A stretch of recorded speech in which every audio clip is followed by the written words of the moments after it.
Good morning, everyone. Welcome back to the AI Impact Summit workshop on AI for Science and Technology, organized by the Department of Computer Science and Engineering and Department of Artificial Intelligence, IIT Kharagpur. We begin the day 2 with the first session on AI for Bio and Life Sciences. I'm pleased to invite the Professor Sauranshu Bhattacharya from the Department of Computer Science and Engineering, IIT Kharagpur, to lead this session.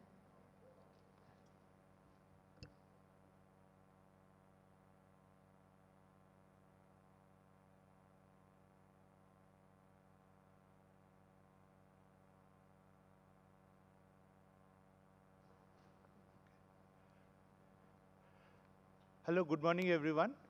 Welcome to the third session of our workshop, the session on AI for life sciences. We have a very interesting set of talks lined up. So without further ado, I would like to invite Dr. Nidhan Biswas from NIBMG. Dr. Nidhan will be talking about identifying the multi-omic variables in oral cancer progression that matter for AI-driven oncology. Dr. Biswas is an associate professor at BRIC NIBMG in Kollani in India. He earned his PhD in human genomics from Indian Statistical Institute. After joining NIBMG, Dr. Biswas focused on cancer genomics and played a key role in numerous large-scale initiatives, notably contributing to the Indian arm of International Cancer Genome Consortium and Oral Cancer and Genome India projects. His primary research interests constitute on oral cancer genomics, and he is an elected fellow of the West Bengal Academy of Science and Technology. Dr. Biswas.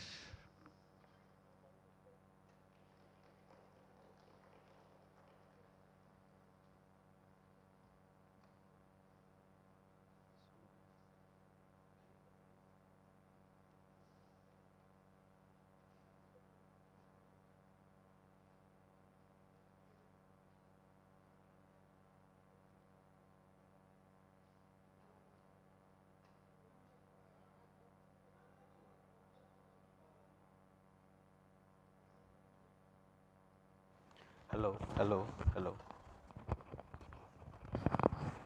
Hello, hello. I hope you can hear me. Yeah. Okay.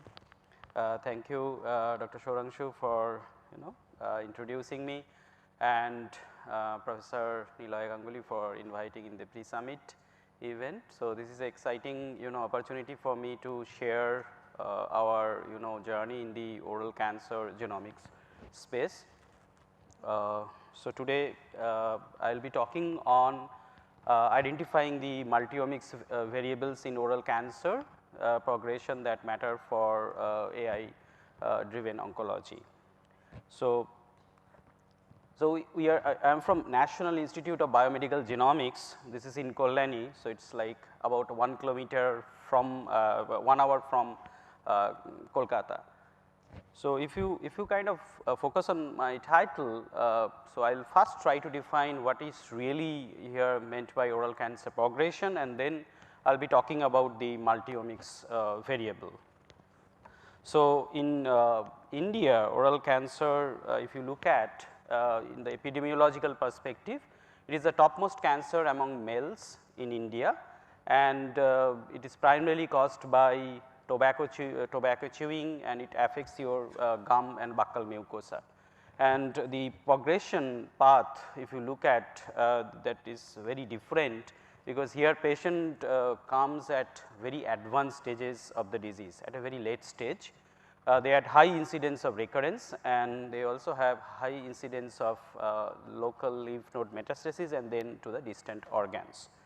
So it is not only India, but also if you look at Southeast Asia, it is extensively prevalent in these areas, and this is primarily driven by the habit that people have of tobacco chewing with areca nut and other hazardous combo.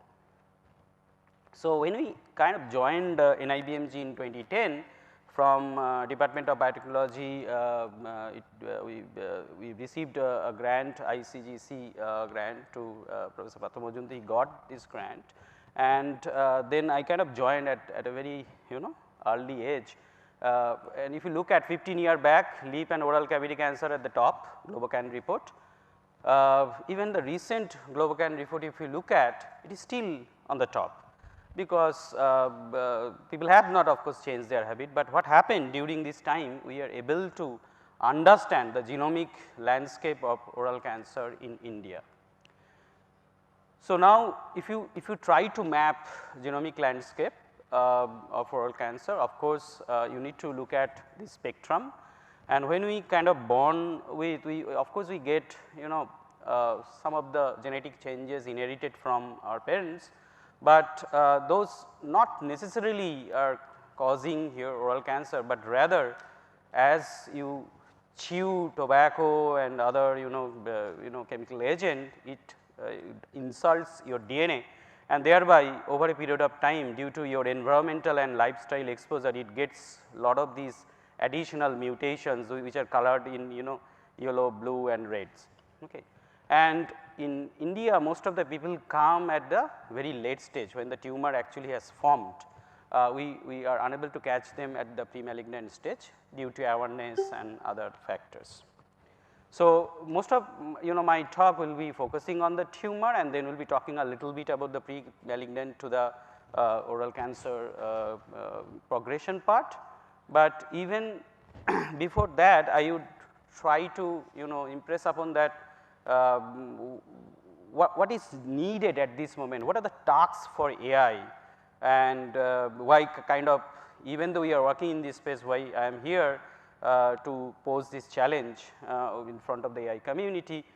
So, the challenge at this moment in the clinic is whether the benign white patch, leukoplakia, which is basically a pre-cancer patch, whether that will transform to frank cancer, that clinicians, they are unable to predict a priori. So, can we kind of look at those features, image features or other features, trend features, so that we can predict, okay, this person will come back to the clinic 5 year, 10 year down the line. At this moment, they can come back any time between 4 to 15 years. So, then the next thing is when a late stage tumor, you clinicians see it, many a times this patient, they go for surgery, but again in 1 to 2 year time point, they can come back to the clinic. Can we predict who will come back to the clinic and who will not? So, AI can help here. So, next other questions are whether the tumor will metastasize and to the distant organ, so that your chance of death increases, and most importantly, like there are of course drugs that started coming into the market. Can we do kind of patient therapeutic management through these? So, these are the important tasks that clinicians want to address at this moment, and this is where I think all of our attention is needed. But now I will go back to my title again. So, there are two things, one is oral cancer progression, but I should also define what is really multi-omic variables that I am talking about, and this is something new that of course came into the biology domain in last 15 years or so. So, the next set of slides are like more of introductory slides for this diverse audience. So, when you look at cancer, what clinician, they generally get a blood sample and a tumor tissue samples, and then what they do, they look at the pathology, they look at some of the parameters, and based on that most of the time the decisions are made. But of late what is happening, that at some certain time points we get 10% of the sample for molecular profiling, we go inside the cell and look at different features called genomics, transcriptomics, epigenomics, proteomics, and of course the histopathology slides. And we deep dive into that and look at the multi-omics and cellular museum. We say that there are multiple variables are there that we kind of deep dive into it, and what is really are those variables.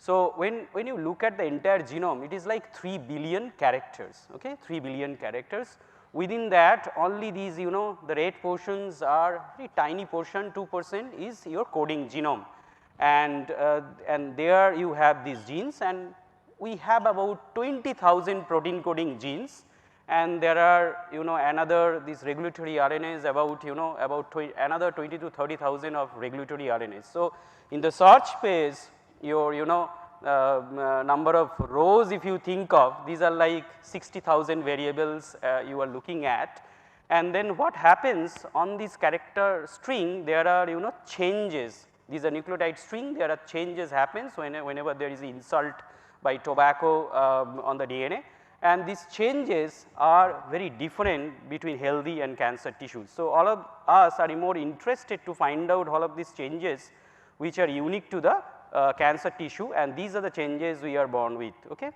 So, so this is what in the genomic space we try to kind of look at, and to do that of course the standard approach is to look at different patient cohort, you generate whole genome sequencing data, and then from the domain we run different acrobatics from raw, we process this raw data to some sort of a process data, and the data file looks something like this, and from there the idea is can we generate AI ready data. Okay. So, for us I think from 500 GB we can create these 500 MB of really AI ready data which can be ingested into the AI models. And of course, there are people in the community, they are developing different AI models, but our expertise really lies in this part. We can create these data lakes for diverse cancers. Similarly, so when from the DNA is just as static string, but they express in terms of something called mRNA, and from there you always have proteins. And when we talk about RNA, there are different RNA species, and these RNA species can also be looked at very deeply using something called transcriptome sequencing. So, I talked about there are about 60,000 variables for the gene level, but there is something called in biology alternative splicing, through which you can generate a lot of transcript from the same gene.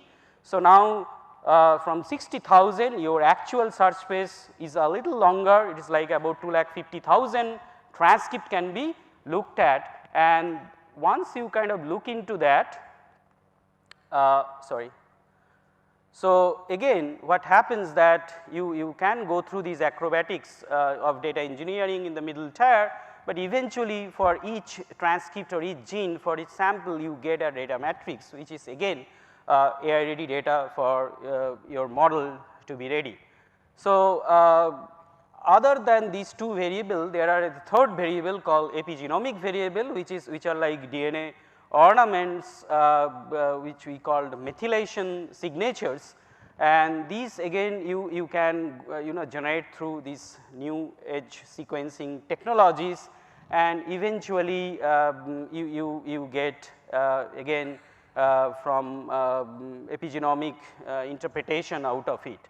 So, there are proteins which are getting generated over a period of time. So, they also sits on the DNA and coding non-coding region of your DNA and regulate how much of this transcript will get expressed and how much will not, and they basically and those sort of features also you can generate through sequencing approaches. So, I will kind of rush through just to impress upon that there are other methods like proteomics and microbiome.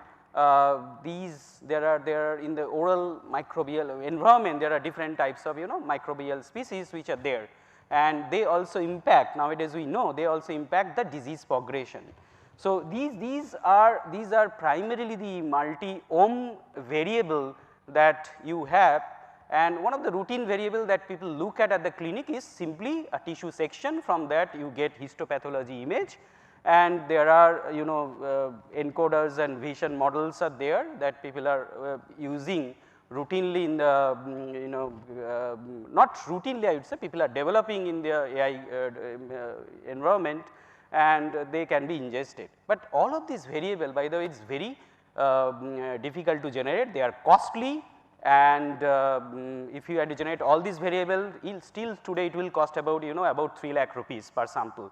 But AI can help here. I can generate one of the omics data and then transfer or look at their cross correlations and predict the other omics data, and this is where AI can get in, and we are kind of looking into that space.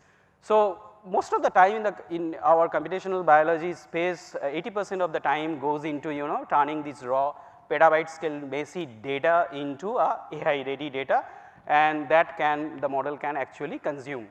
So overall, so from these I will kind of quickly transit into my actual subject area where we actually created these data lakes, and we will talk about a little bit about it. And to do that, we have had big collaborations with all major hospitals in the oral cancer space in India, and there are local colleges and Tata and other hospitals. In our institute, we have very high end petabyte scale data infrastructure, HPCs and other. Along with that, we have high end genomics machine through which we can generate the data in house, so we do not need to go out. So initially we kind of looked at real Indian oral tumors. So yesterday we are talking about the data. We actually generate data on our own patients, on Indian patient, and from that we able to identify 10 driver genes that drives oral cancer out of 20,000 genes. So of course the major challenge is now, are there other genes we have left out, because these are all done through statistical models. AI can help to bring more knowledge in this space. We identified 3 molecular subtypes, and this is what we published earlier. Eventually now from the large scale data, what happens that you actually can also predict what type of chemical torture that impacts on the DNA, looking at these from the DNA data, and for oral tumors we have seen that there are tobacco related signature, there are smoking related signature, there are signatures the biologists know, there is ApoBec enzymes, they also impact on the DNA. So there are different features you can actually identify to trace how the cancer has progressed. So we looked into male cohort, then we also looked into the female cohort, and more or less the same set of genes are there, but of course there are certain changes because the biology is a little bit different. We kind of looked at some of these amplification events like EGFR gene amplification. Interestingly, new age digital pathology data that we have, and along with that standard ML model we applied to identify these dots, magenta dots, these are nothing but immune cells in the tumor environment, and these we can actually just repurpose standard algorithm and we can directly get it from the image data.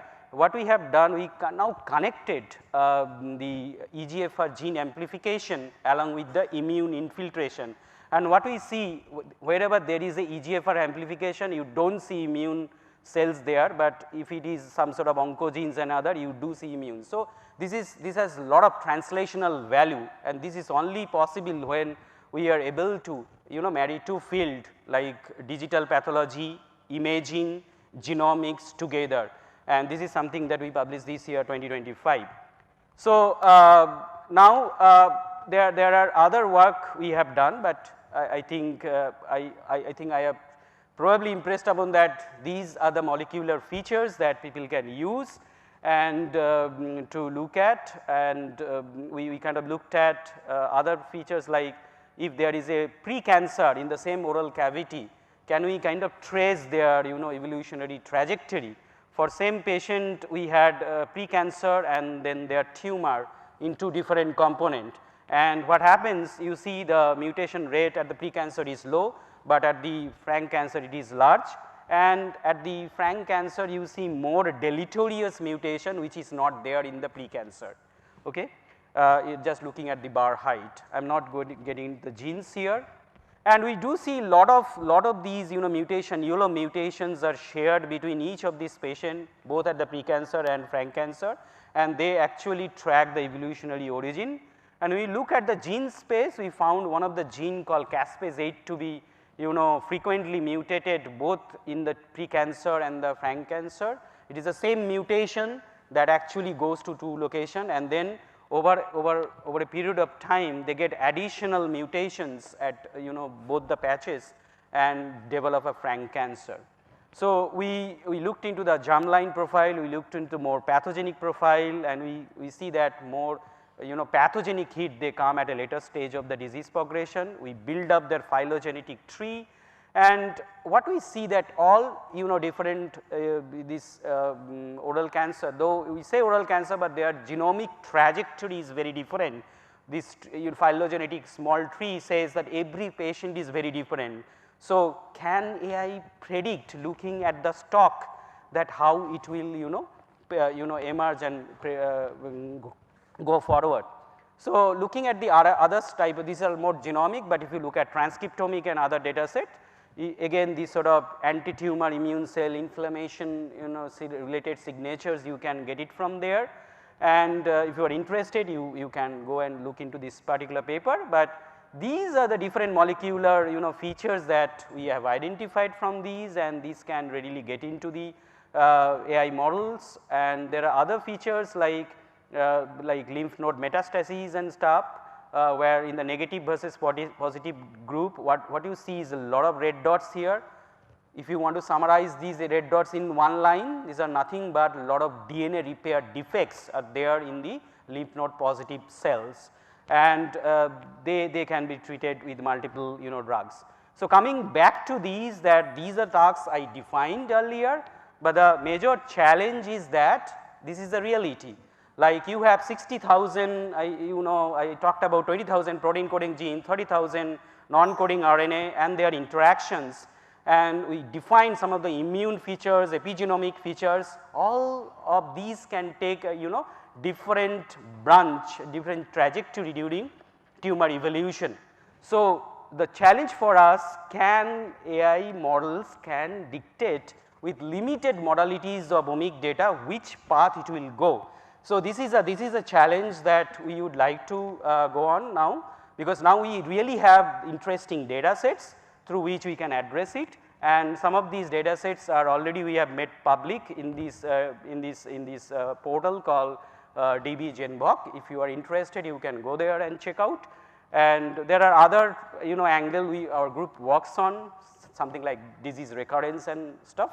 So, those data sets also will be available by end of this year. So, yeah, thank you very much, and we are funded by multiple other programs, and we will take up any question that you have. Thank you very much. Thank you very much, Dr. Nidhan, for the really illuminating overview of such a fascinating and vast topic. So, any questions? We have time for a few questions.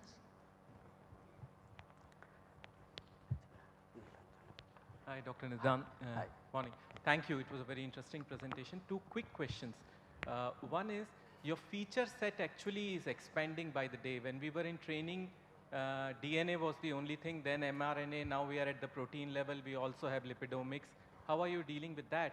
Number two, you have another dimension to your data, which is time, because at least protein is, at least say the DNA methylation changes by the day, by the hour. So how are you, epigenetic changes are fairly rapid in their evolution. Yeah, so how does one okay, that's a fantastic question, by the way. So, the DNA, the genomic DNA changes, they are more static in nature. So, I think we will be more banking on that more and more, but there are other changes like transcriptomic changes, they are so dynamic. Epigenomics, I would say semi dynamic, it is really not like in day night they will change. But yeah, but within epigenomic again you have two components, one is DNA and another is protein component I showcased. I kind of agree with that, but we will look at more static features, but the fine tuning will be done through these dynamic features for these different trajectory.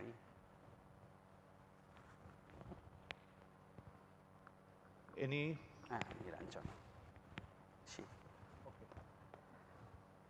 Nidhan, wonderful talk, of course. I had a side query, if you will. So, with this amount of information that you collate, I mean, what are the treatment options? Specifically, what I'm trying to ask is, since you actually are coming up with the mutations that are responsible, or the genetic mutations that form perhaps some kind of a network, can we use that information to actually introspect at the molecular level the signaling molecules, Yes. the mutants, and then from there take that as a starting point to design drugs? That would Yes. be a different Yes. pipeline, but maybe this could be harnessed. Yes, yes, I completely agree on that. So, if I go back 15 years back when the data was not available, so what then at that time point there are 20,000 genes, people are just trying randomly different genes, okay, and they are trying to find out a drug. But now our search space is so limited.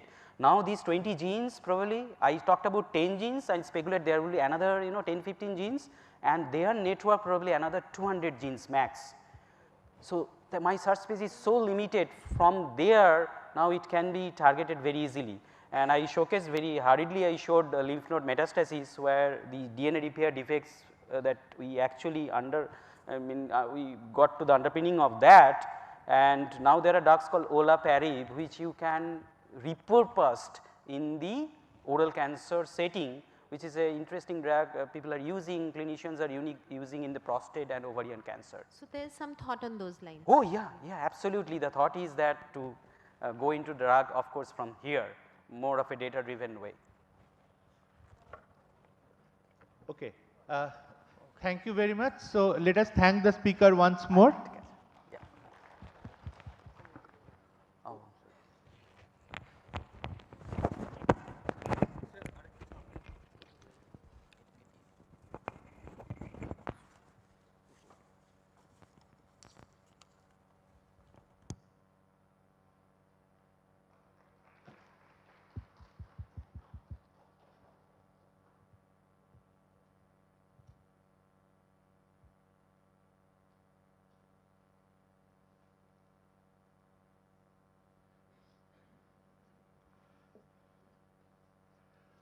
Our next speaker is Dr. Lekhansh Shukla.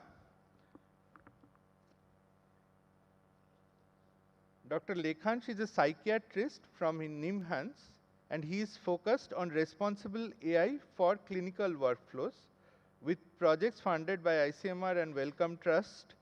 In collaboration with IIT and AIIMS, he develops LLM-based clinical decision support system, including an on-premise system for standardizing clinical notes, automated information extraction with near human performance.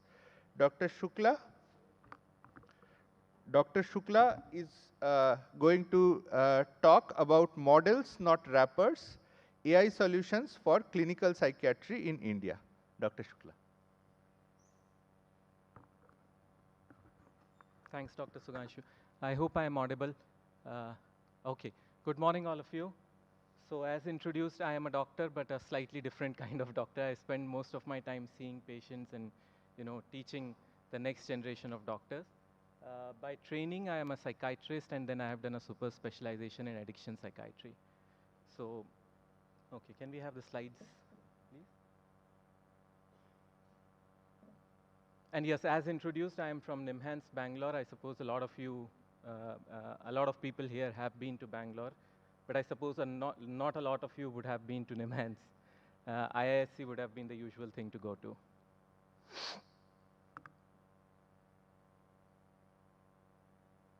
Okay, so, right. I admittedly chose a slightly cheeky title, Models Not Wrappers, and I hope I'll be able to convince you why I think that should be the motto. And the overall profile of my talk would be, let's first define what do we need in clinical psychiatry. Then let's see what the available options or what is the current claim or the state of the technology is. And then probably we can move on to think, how do we get what we need? So to just contextualize it, I have used the story of one of the patients that I have seen, of course, with not the personal details. So, and it's a common story, and Dr. Anirudh is here from AIIMS Kalyani. He would agree this is a fairly common story.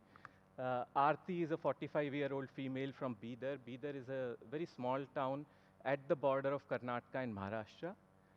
She's brought to NIMHANS for de-addiction. What the family is saying that she's taking a lot of sleeping pills. She doesn't take care of the household. She does not care for her kids the way she used to.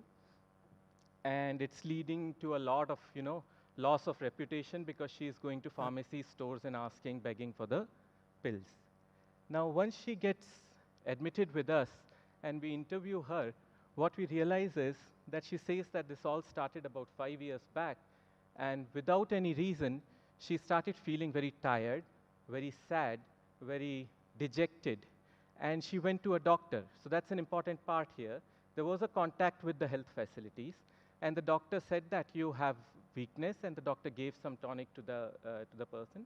And because one of the problems was she was not able to sleep, the doctor also gave her sleeping pills. And it's the same sleeping pills which after 5 years become a major problem and she's brought to us. But she also tells us that if these sleeping pills were not there in her life, she was feeling so agitated at that time, she would probably not have carried on for these 5 years. So that's the story that we get. The diagnosis that we make is that there's definitely depression, so there's a depressive disorder. There is sedative dependence, which is the technical term for, sleeping pill addiction. And there's anemia, and there's poor social support because the family is very critical. Now, what went wrong in this? She developed depression. What went wrong in this? So let's start defining what do we need. What we definitely needed, or what she needed 5 years back, was a diagnosis of depression. So early diagnosis. For whom? For the non-English speaking. And I'll tell you why it's important. Non-affluential, they do not come from a very rich family who can immediately get a private consultation. From a small town or rural background. But then when you combine all of these, this is actually the majority of our country. If you go by the census of 2011 till we have the next census, this is the truth of the majority of our country. So what we need immediately is tools that can make an early diagnosis for the majority of the country. And this is not a story which is in isolation.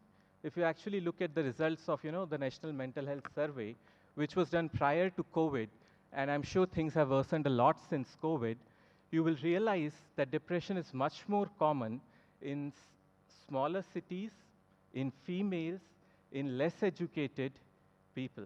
And these are also the risk factors which kind of increase the chance that this depression will never get diagnosed. So it's kind of a double jeopardy. So what do we have? Actually, if you look at, as a doctor, when I look at the claims, at the data sets or the whatever the benchmarks are, for example, MedQA, etc., they are completely saturated. You can go around and see papers which show that the current models are already outperforming clinicians, they're already better than psychiatrists. All the problems of, ASR, automatic speech recognition, translation, etc., it seems they are solved. But then are they? So what we did was, there's a lot of role of auditing exercises in this, and this is something we have done with colleagues here at the computer science department. Professor Animesh Mukherjee's group, and Shubham is here. He's one of the students involved with this. If you look at it, for the languages that we looked at, Hindi and Kannada, and even Indian English, the word error rates of even the best performing model are really high. So I suppose the industry standard is somewhere less than 5% word error rate. I don't know how we will define it in medical contexts because there the stakes are slightly higher. But all said and done, you would agree that a word error rate of 35% is definitely not acceptable. So if we are thinking of a tool that can sit at, say, a physician's desk, a physician who is not a psychiatrist, but is a point of contact, is listening to the conversation between the doctor and the client, and can assist that particular physician in making a diagnosis of depression. Let's imagine there was a bot like that, which could have helped Aarti 5 years prior. Then that bot has to, first of all, understand language Kannada to be able to transcribe it. It does not at present. And one other worrying feature is this lack of competence is not fair. So there's a lack of fairness and lack of competence. So patients are affected more by it. People who are less educated, probably because they articulate differently. I won't say they articulate with less clarity. They articulate differently, and that's why these models underperform on them even more than what they do for doctors. Let's look at the other one. So what we did was we thought, okay, language is the problem. Let's get everything translated quite nicely to English. And we also created a private data set from our records to see how good these models are actually in real world to make diagnosis. And you will see that they are not very good at all. And I'm sure some of you who are paying attention to the fine lines there, I don't know if it's readable or not. There's a lot of, splay even between MD psychiatry experts. So there is, of course, psychiatry is a slightly fuzzy branch, definitely more fuzzy than a lot of other topics that we have been discussing for the last that we were discussing yesterday, where we have very good sensors with less error, whereas human experience is a terribly fuzzy and noisy area. So yes, there is a bit of a problem even with humans being very accurate with their diagnosis, but definitely the performance of the current models, even the best one, for example, Gemini 3, is quite poor. Now this is very different from the claims that you see in the model card of all these models. And the reason for that is, I don't know. I mean, I won't go ahead and say there is a lot of training on the test set. I don't know if that is true or not, but it's probably true that the expression of psychiatric conditions in the Indian population is so distributionally different from what these models are trained on that they suffer a almost complete collapse when they are exposed to this kind of data. So even if everybody was to speak in English, or if we were to come up with, very good transcribers and translator things to plug in, it won't probably solve the problem. So how do we then get what we really need? So this is a modest proposal. This is what came to us while we were working on this problem. I think one of the things has to be we have to keep investing in open source solutions. So these models can be improved with modest data, 17, 18 hours of speech actually starts producing some improvement in the ASR output of these models. And we have tried to do that, and we are collecting even more data to do it. But it's just it's kind to motivate people to please go ahead and try and see if these problems can be solved. Similarly, even translation to English can be solved with modest data sizes, domain-specific data. There is another problem. For example, Dr. Anirudh and I want to share case notes between the two centers. Now, I'm sure all of you who have seen what a doctor writes knows that doctors somehow write in a very cryptographic language. I will let you in on a secret.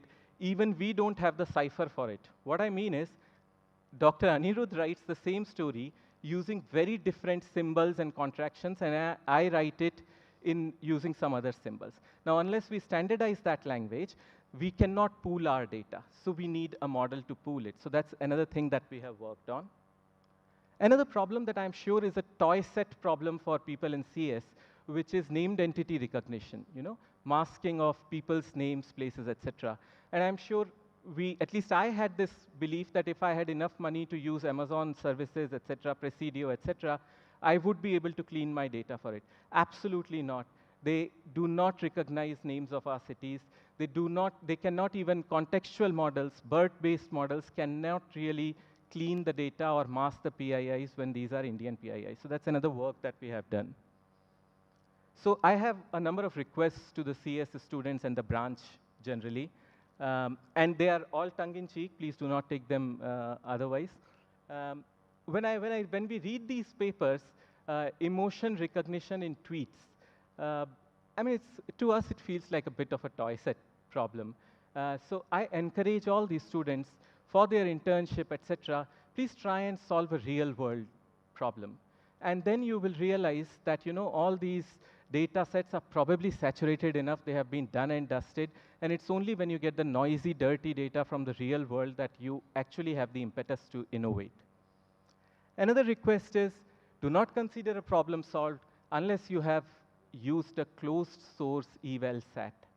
Because time and again we have realized that all the open source evaluation sets somehow give a very optimistic picture, but when you try it on your own evaluation set, you find very different results. Another thing to learn from it is, if you have assembled a gold standard eval set, let go of your greed for the publication and probably keep it to yourself. And finally, I wanted to touch upon this. The field in my, I mean, the whole thing in my field is at least moving in two parallel directions. One is the wellness industry. Now, wellness is slightly difficult to, define. Stress, wellness, and all these areas. There are no regulations around it. It does not require as hard and empirical evidence as clinical psychiatry requires. So there's a lot of AI-infused wellness solutions. That's one cart that you can hop on. That's quick to market, quick to money. And then there is this painful, incremental, empirical, scientific method, which has brought us where we are right now. That's another wagon to take. So it's your choice, but then there is a definite choice between the two of them. So if I want to take a product to market which just claims that it does stress reduction, I don't have to go to any authority to get my claim verified. It's a question of my marketing ability, right? But if I claim that my tool actually diagnoses depression or treats depression, I will have to go to government agencies who will verify my claim. So, I mean, choose your battles, but then do realize there are two different sets of battles. So, thanks a lot for your attention. I hope I have kept time. Thank you.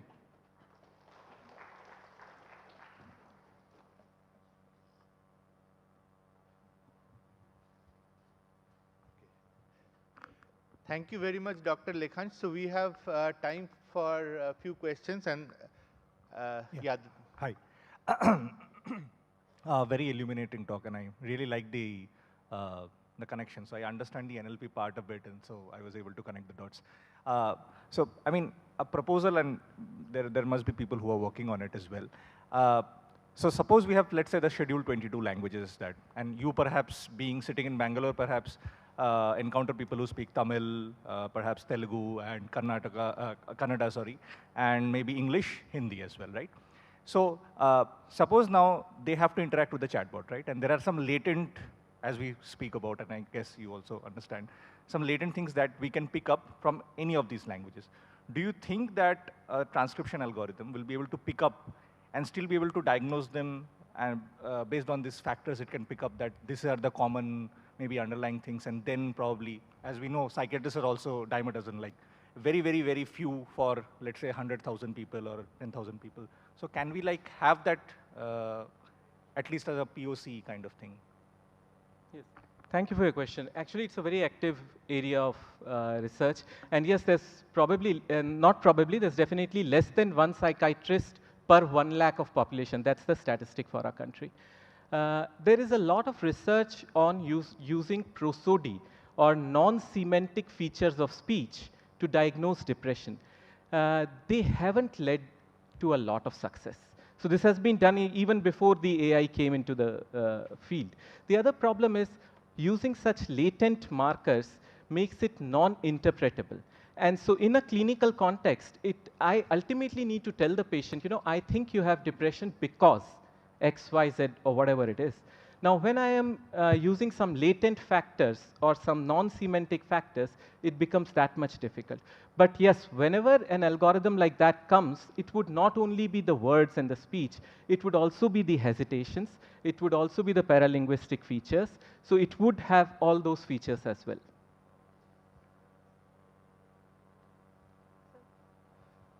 Very nice talk. Thank you about mentioning about how we have to work with real world data that is actually noisy. One question, in also these, let's say, lower socioeconomic communities, you also have, I would say, more stigma around the concept of mental health issues, right? Because it's not always that well understood that it can also be a medical problem and should be treated as such. How do you deal with that?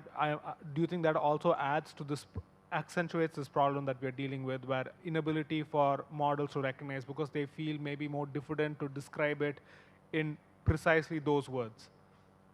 And how do you deal with that sort of diffidence to speak about it more openly, where there may be some stigma associated with it? Yes, definitely there's a lot of stigma associated to it, which makes collecting data sets difficult and which dictates that both of us will have to work together. Because there's one group of people with whom people don't feel stigmatized discussing their deep secrets, and that's psychiatrists and psychologists. So the two groups will have to work together to actually curate those data sets. You won't get those data sets from, Reddit or peer support, because that's, as you said, because of stigma, people won't really be expressing themselves in that many words for these matters.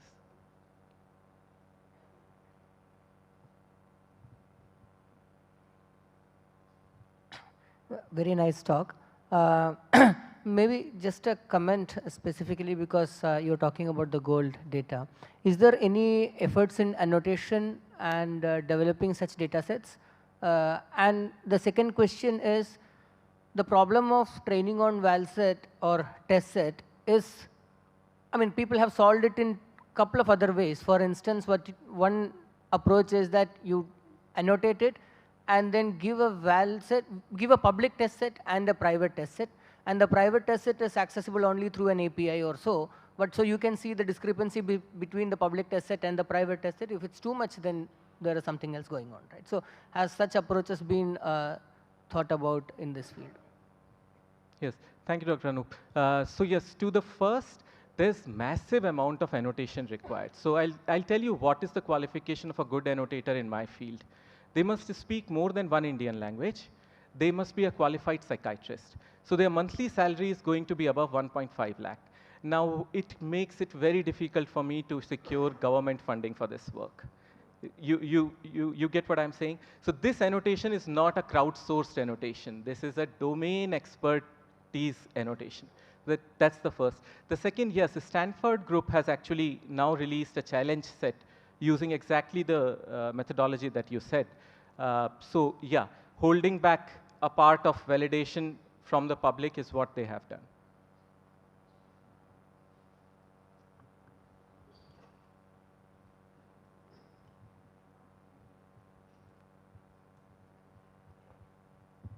Hello, sir.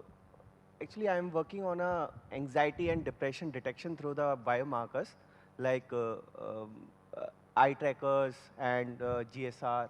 You know? So one of my question is some people, I have go through several research papers like from fMRI point of view, EEG point of view, ERP point of view, eye tracker. One of the conflicting situation is this: we can detect anxiety or depression through a certain biomarker, and at the same time, we can detect from the EEG as well. So what is the difference? Because when it comes to eye tracking, the attention could be a major role. Okay, so apart from attention, some people giving us certain kind of like a stimulation in terms of subjective stimulation, reading form, yeah, or there are the several stimulations. So how we can actually detect the anxiety through us? This is the basic question, you know. No, I understand the problem you are grappling with. We are basically a group of 12 blind people looking at an elephant when it comes to psychiatry. So we are grappling at different parts of the elephant and describing that part. Ultimately, it's one organ, which is brain, and it is one external world, and it's an interaction between these two agents which is producing all normal and abnormal phenomenon.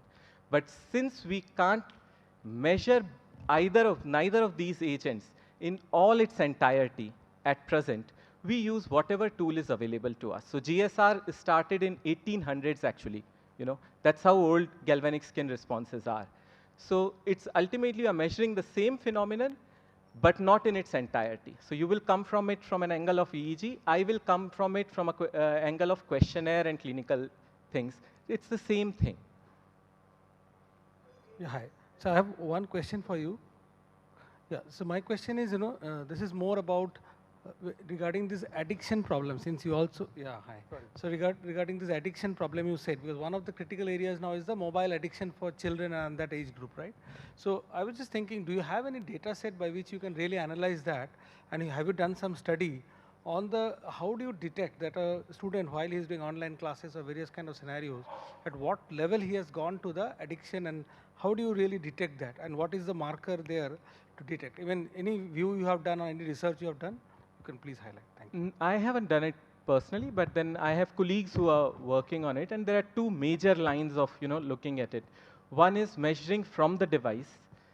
So it's called ecological momentary analysis, basically seeing how long does the kid spend, what is the attention span, how much is the fubbing, that is taking out the phone but not doing anything, so on and so forth.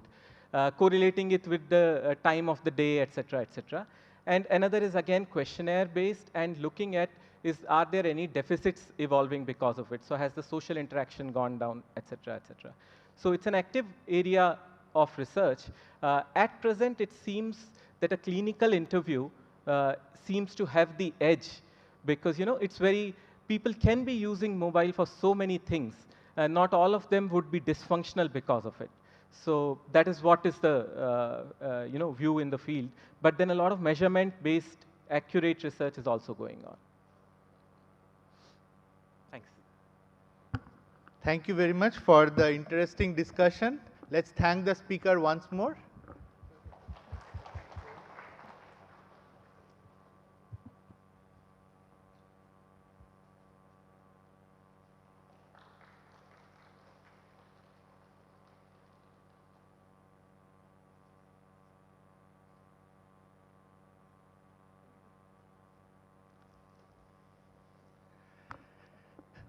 So the next talk is going to be an online talk by Dr. Shiv Kumar Kalyan Raman, who is the CEO of ANRF. Shiv has been appointed by Honorable Prime Minister of India as CEO of ANRF. He was previously CTO Energy Industry Asia at Microsoft.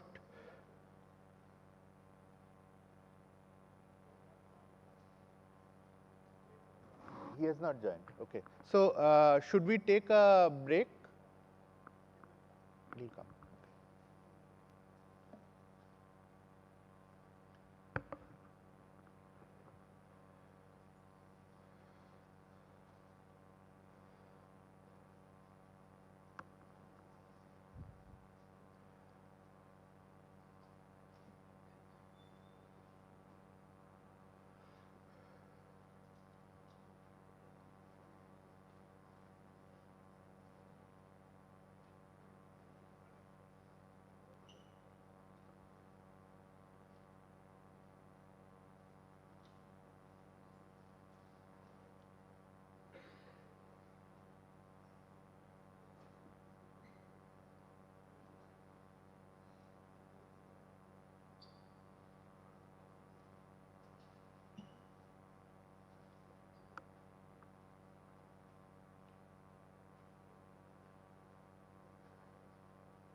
Hello. Can you hear me? Hello. Hello. Hello. Can you hear me? Good morning, sir. Good morning. How are you? Okay, so we are going to start in like 1 minute time. Just Okay, you're able to hear me clearly, right? I just wanted to get an acknowledgement that you're able to see. Yes, and hear. we can hear you. Okay, perfect. Okay, thank you.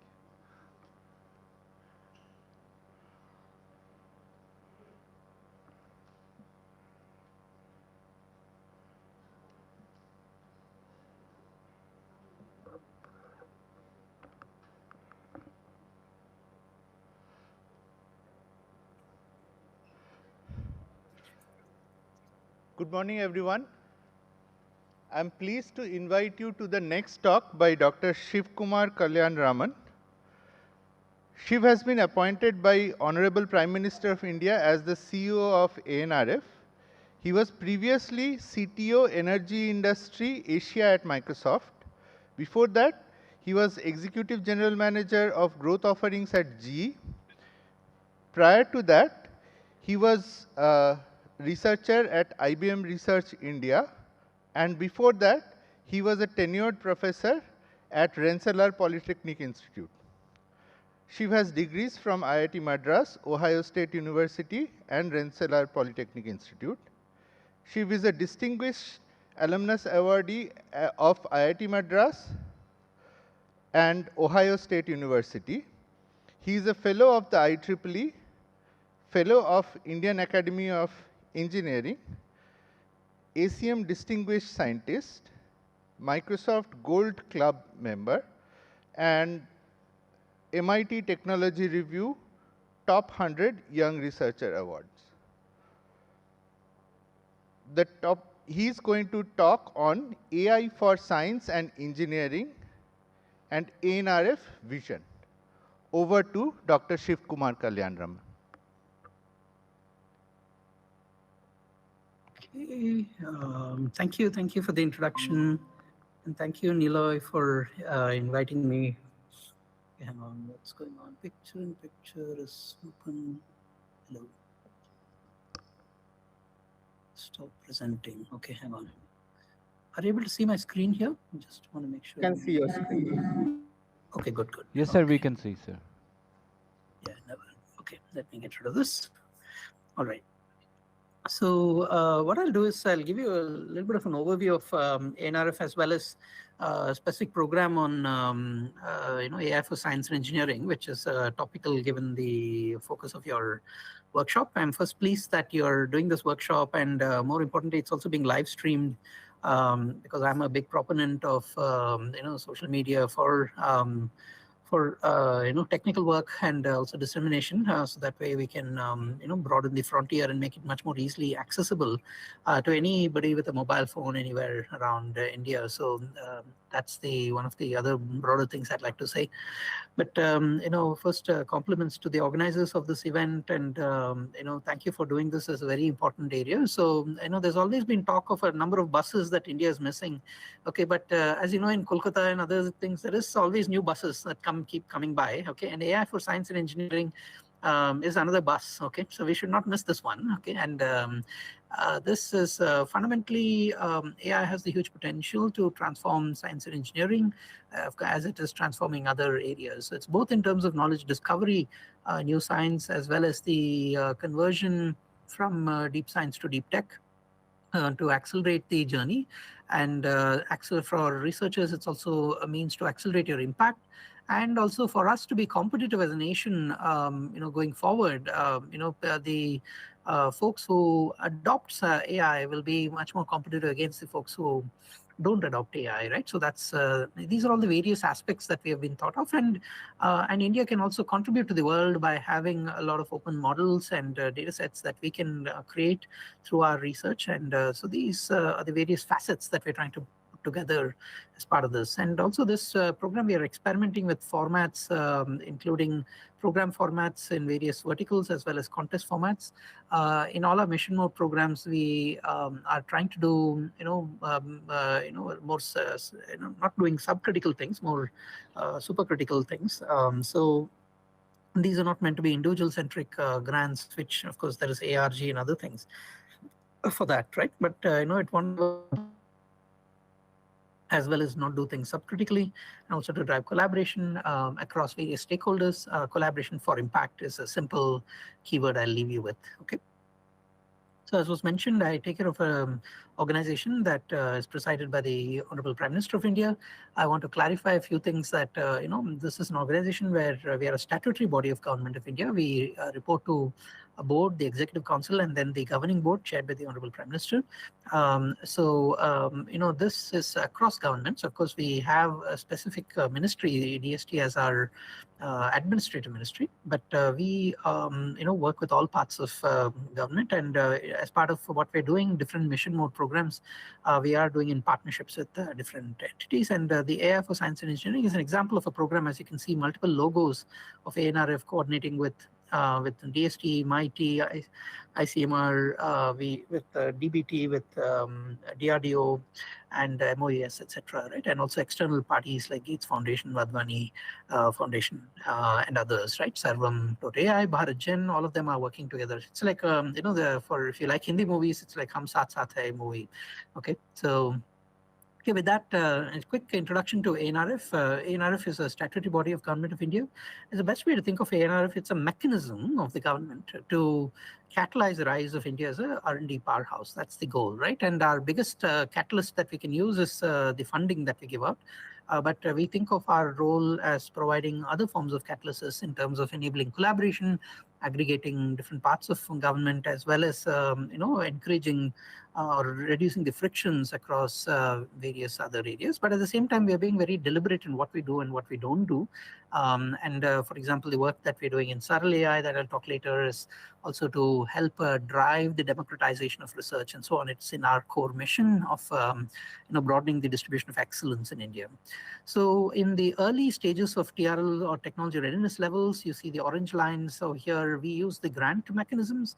This includes both broad foundational research as well as mission mode research, as I shall talk about a bit later, as well as industry academic collaborative programs like 8tree, which was announced a week or two back. But in addition, then we expect that the IP and the technologies will pivot over to the for-profit sector, whether through startups or other companies and industry academic collaboration, and then they can bid for the RDI fund either through intermediaries that we will have. So the RDI is a capital program. It is not a grant program. It is only for private sector, and ANRF is not the allocating entity there. We will be allocating it to second-level fund managers and so on, right? And they will further allocate it downwards. Whereas the core program is something I run directly, but all of this is under my umbrella. ANRF also has other funds, the Innovation Fund and the Special Purpose Fund as a vehicle. In fact, RDI itself is a Special Purpose Fund, which we can potentially use for other purposes in the future, and we will be operationalizing some of these as we go forward. Okay, so picture abhi baki hai is what I would say in terms of ANRF.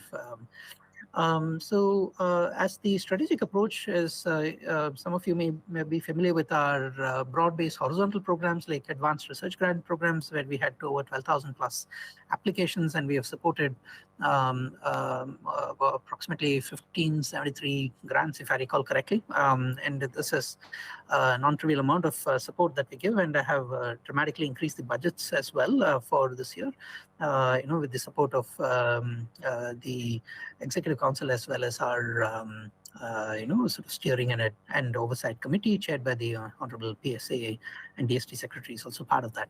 So we've been expanding support, have doubled the number of, postdoctoral fellows that we give out and so on. So we are, continuing to increase the outlays as well as support more. So this will hopefully absorb all the great work that is coming in and do that. But we also want the nation to go beyond. If you look at, say, the US, there is both NSF and there is DARPA, which is more focused, or ARPA and other specialized vertical agencies. which focus on more targeted research. And in India, this function has been consolidated in ANRF. So we are doing more directed research and innovation. So you've seen us do mission mode programs like the AI for Science and Engineering is an example of a mission mode program, even though it's a little bit more broader than normal. It is still a mission mode program. We are going to be doing more challenges, similar to how DARPA does challenges going forward. And it's also in partnership with partners in various areas. And you've seen us announce a translational research initiative, and we'll be doing more in societal and other areas, right? So, but as part of this, we want to inspire and bring or catalyze more partners to come in at the earlier stages of research and be involved. For example, in all our programs, we are going to make it easy for honorary investigators from startups or from companies or even international folks to participate as an honorary investigator. You might have seen this in the ARG program, and so this is going to be more of a feature. They can also do so in our vertical or mission mode programs as well, and so on. This will sort of integrate collaboration, make it easier to collaborate and have the resources for collaboration necessary across academia, industry, and so on, or academia and global, and so on and so forth, right? So, I think that's the broad goal, and at the same time, we'll be encouraging foundations, others to partner with us top-down or work with individuals bottom-up or as part of consortia and so on. Okay, so if I were to look at it in a slightly different way, the horizontal programs are our foundation, if you were to take a house or a building analogy, and then the vertical programs are like pillars, right? Gives focus and so on, right? If you notice, mission mode research is in the middle, which are sector-based or others.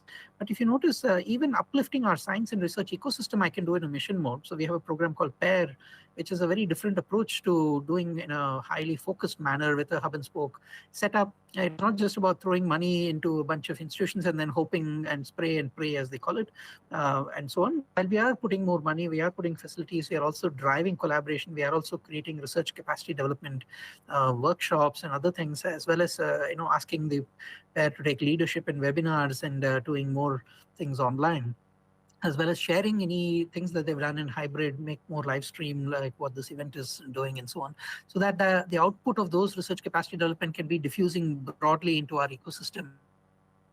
And initiatives like SARL and so on is also supportive of it.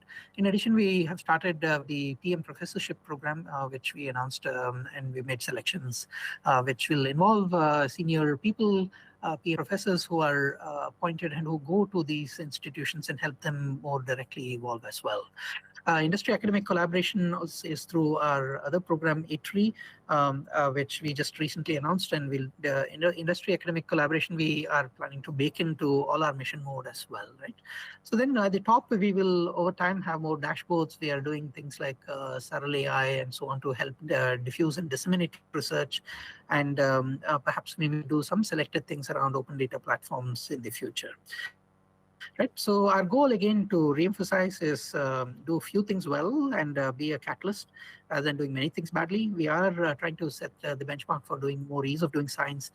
We are engaging in social media with researchers directly, both to communicate the outcomes, but also to sort of deal with ease of doing science issues. We are liberalizing our OMs and other things, making things much more easier to find. And also now we have set up nodal officers in many institutions, and we will be focused on ensuring that we streamline things, right? When I used to be a faculty member in the US, I didn't bother about all those UCSC and all of that, and we had a research office, sponsored research office that would take care of that. But here in India, we need to strengthen that so that we reduce the load on PIs ultimately, so that PIs can focus on quality, impact on outcomes going forward, as opposed to getting caught up in all this administrative stuff. Okay, and then vertical mission mode programs. We've launched multiple of them. Electric mobility is one. IIT Kharagpur has won one of those awards. They're also participating in another one. MedTech is a program that's currently under review, which involves devices, diagnostics, and implants. And we have launched a program on 2D materials. There is AI meets science and engineering topical to this. We launched a program on critical raw materials, and there's a program coming soon in a few weeks on drones, components and subassembly assemblies as well. And we picture abhi baki hai, we are just getting started, so there'll be many more programs, and we are also figuring out how to drive many of the societal areas. In some we may do line, where we partner with the line ministry, we can do programs, but for the others we may do a broader program across societal areas, but to drive change. And our goal would be to think backwards from impact and scale, rather than just okay, kuch karenge and all of that stuff, right? So we will be looking more at impact-driven approach. So I would urge you, to think of how to always impact backwards as well as how to collaborate for impact, because real-world problems are all cross-disciplinary and so on. And we'll be aggregating some of these cross-ministerial partnerships.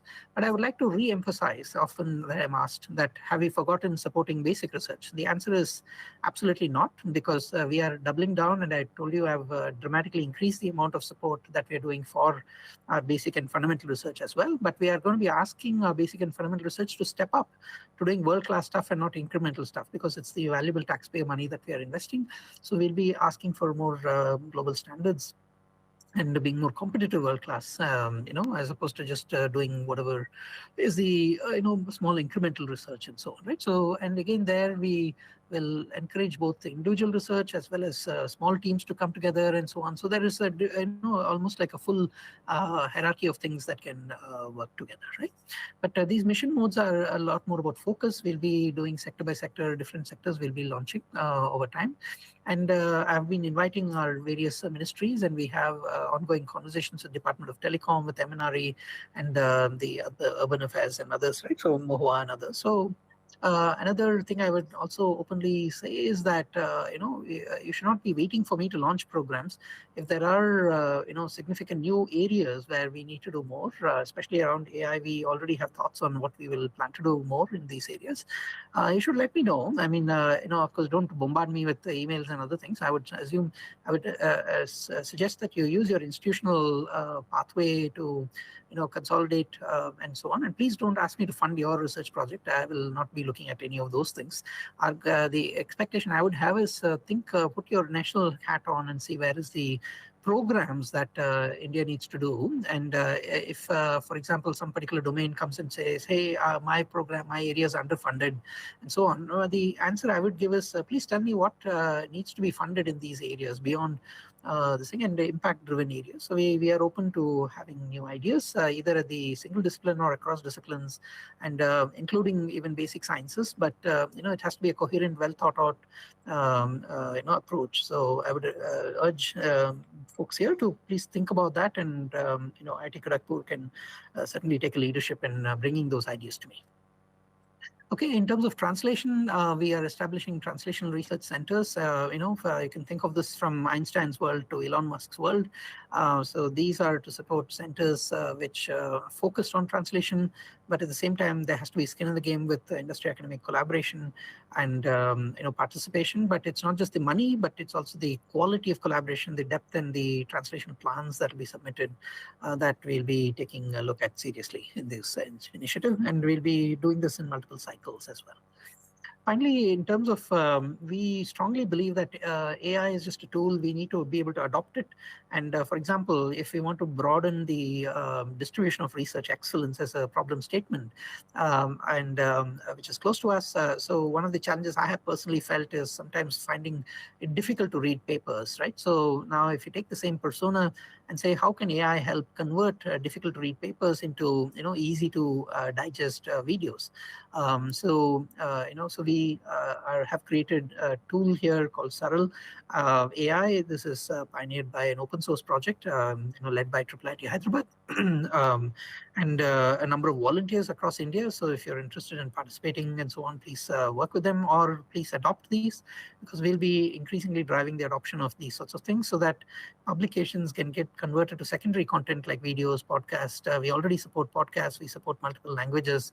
In the next iteration, we are going to have emotive voices. We are using the best of India's AI as well, including Sarvam AI. We work with Bhashini in terms of language translations. And upcoming, we'll also have direct conversions to posters. We already support presentations and so on. And we'll be carefully thinking about how it can be helpful in research workflows. Ultimately, all of this is part of how we use AI to help the research enterprise, having a research buddy, and so on and so forth, and also open science publishing platform, community platforms, and things of that nature. In our Apex role, this is one example of how we'll do some targeted things that can help. This can also help industry academic collaboration because it, the same paper, you can create a video that communicates more to an industry person to see what is the product opportunities, what is the impact opportunities, and so on, right? And if you're worried about, hey, I've written a great science paper, what is its impact? Why don't you just ask AI or Saral to convert that into a video and ask it to tell what is the impact of your paper, right? So so we are trying to use all of this to help unlock these possibilities and enable collaborations, right? And look, I think as NRF grantees, we'll be expecting you to do this, and we are also asking more for webinars and so on. You'll see an increasing focus on using social and other media platforms as a platform for science, as a platform for science dissemination, and we'll be expecting it and demanding it soon. Okay, so I'd encourage you to take a look at this. Okay, now coming to the AI for Science and Engineering, it's a very unique program where we're looking at science and engineering, and there's, of course, all aspects of science. One is the discovery of new science. Yes. Can you remove that height? Right, okay, yeah. Okay, got it. Thank you for that suggestion. And so we have partnered with different line ministries, and so with MIT for the GPU allocations,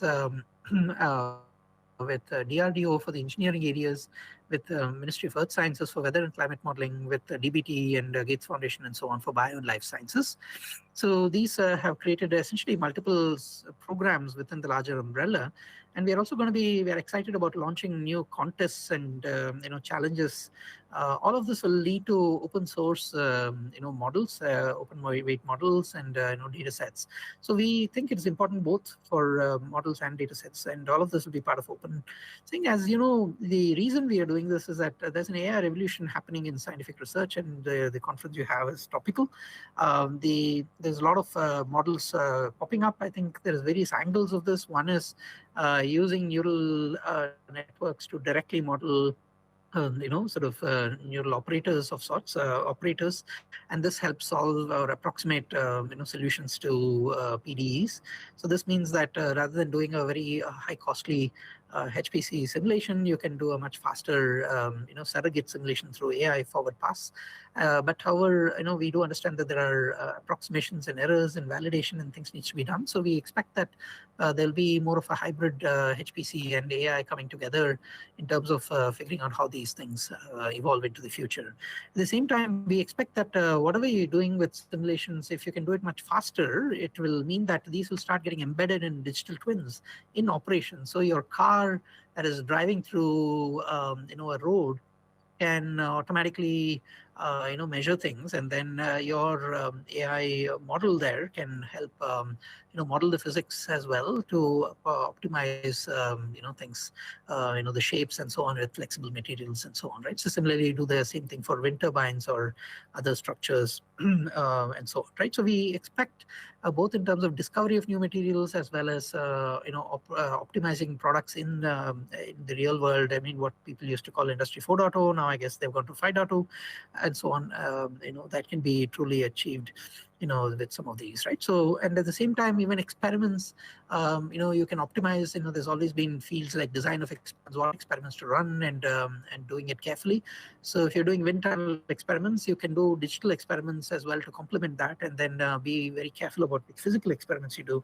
And as you're doing physical experiments, getting data, you can do AI surrogate simulations to run alongside it and so on. Same thing for drug discovery or other sorts of things, or toxicology testing and things like that, right?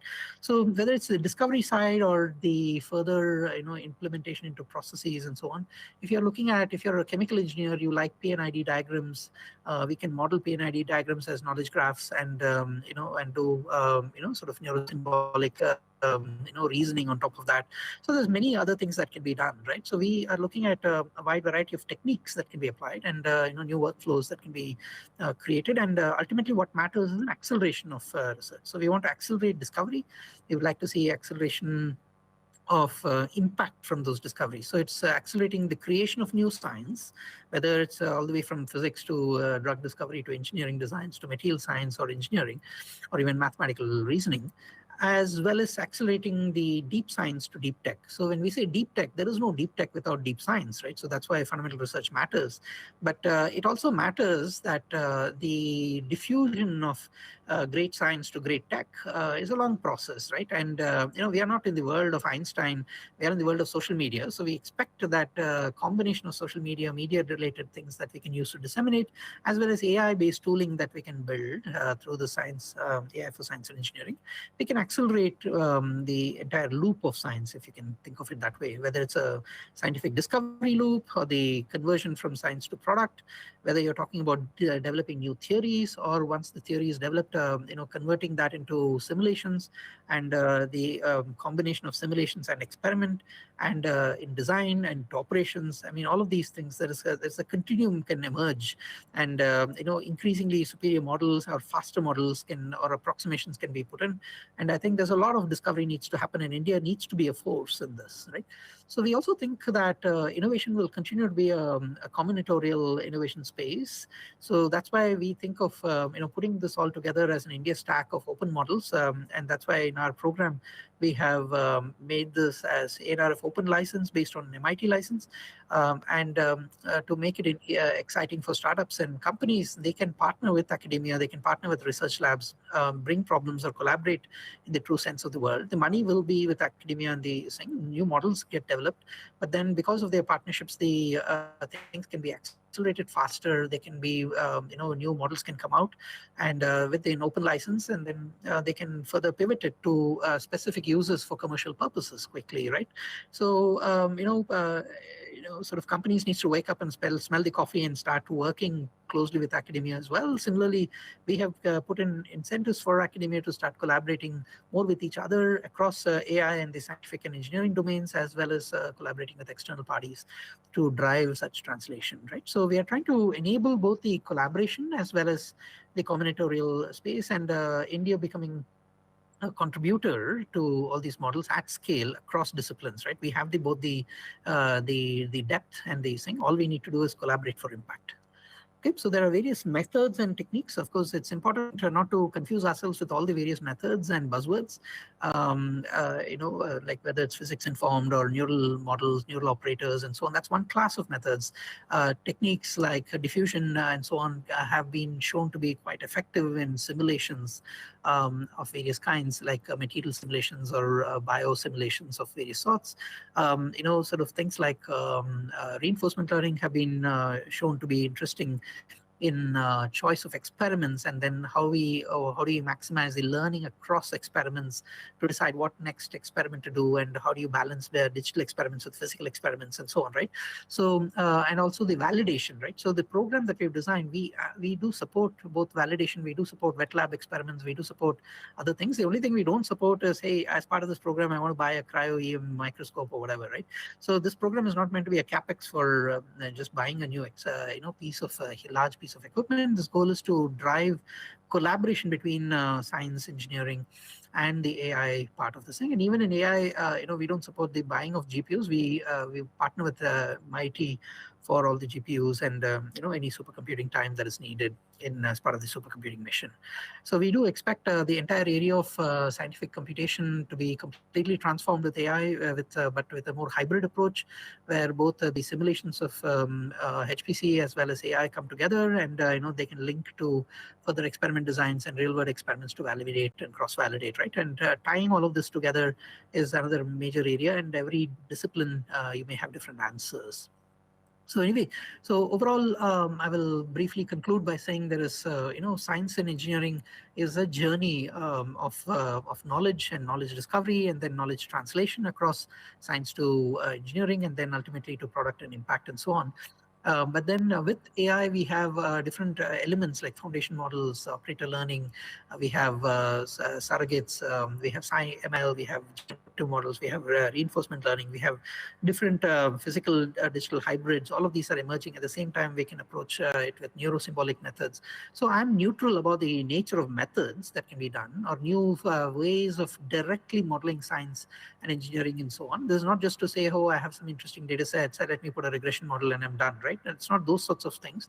We're talking about more modern techniques that can be applied, that can truly have some degree of transfer learning and the ability to fit into these larger processes and have some degree of generalization abilities, right?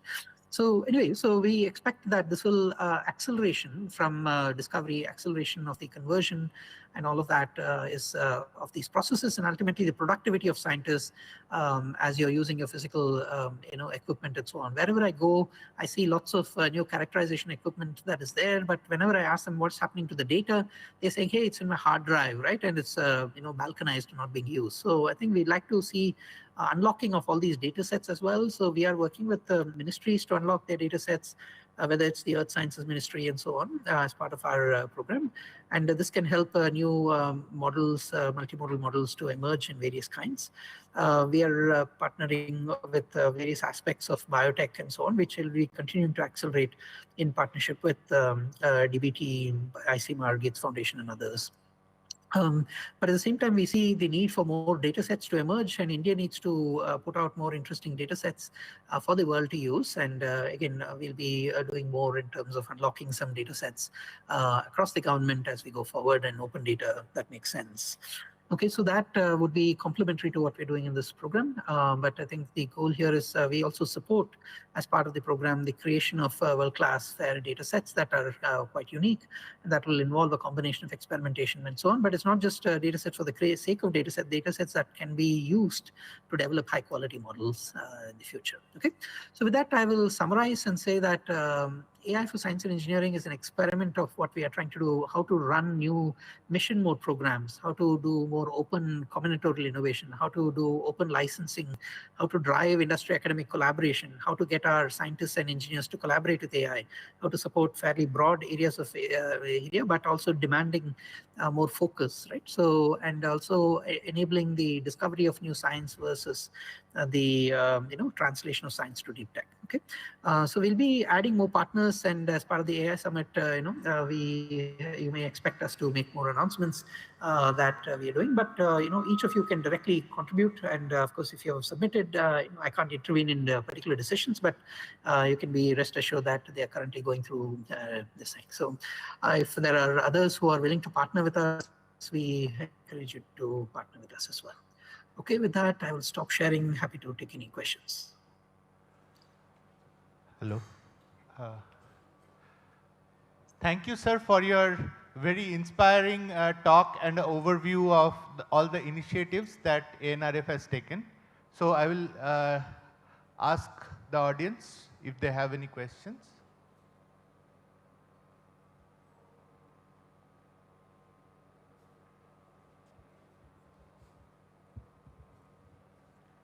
Hello. Shiv, can you hear me? Yes, Neela. Thank you for this great talk. Thank you for this great talk. So I was asking you before also, but I just want to ask you once more, is can you elaborate a bit on this impact point? Because people have various confusion what exactly impact means. Yeah. See, I think, we are doing an exercise in terms of what is impact, right? So we are, so I want to make a few clarifications, right? Impact doesn't mean that, somebody who is an Einstein becomes an Elon Musk. That is not impact. Okay, I want Einsteins to remain in Einsteins, right? So if they want to specialize in the early TRLs, that's perfectly fine, okay? And, but we want you to do great work, okay? So you can ask, are you doing great science? Okay, and that does not mean that, oh, if I published a paper in Nature, that's the end of it, right? That's one part of impact, okay? But also, are you disseminating your great Nature paper better? Okay, are you saying, right? So we expect more, if you look at the broader thing, right? Journey. So great technology that is just sitting in papers is not impact. The Honorable Prime Minister has asked me, to look at what does it mean beyond publishing papers and patents, right? Our goal should be that those are markers along the way, right? Similarly, just like you look at citations as one marker, what have you done with your data sets? Have you put it up? Have it at, is it getting downloaded? What have you done to advocate for it?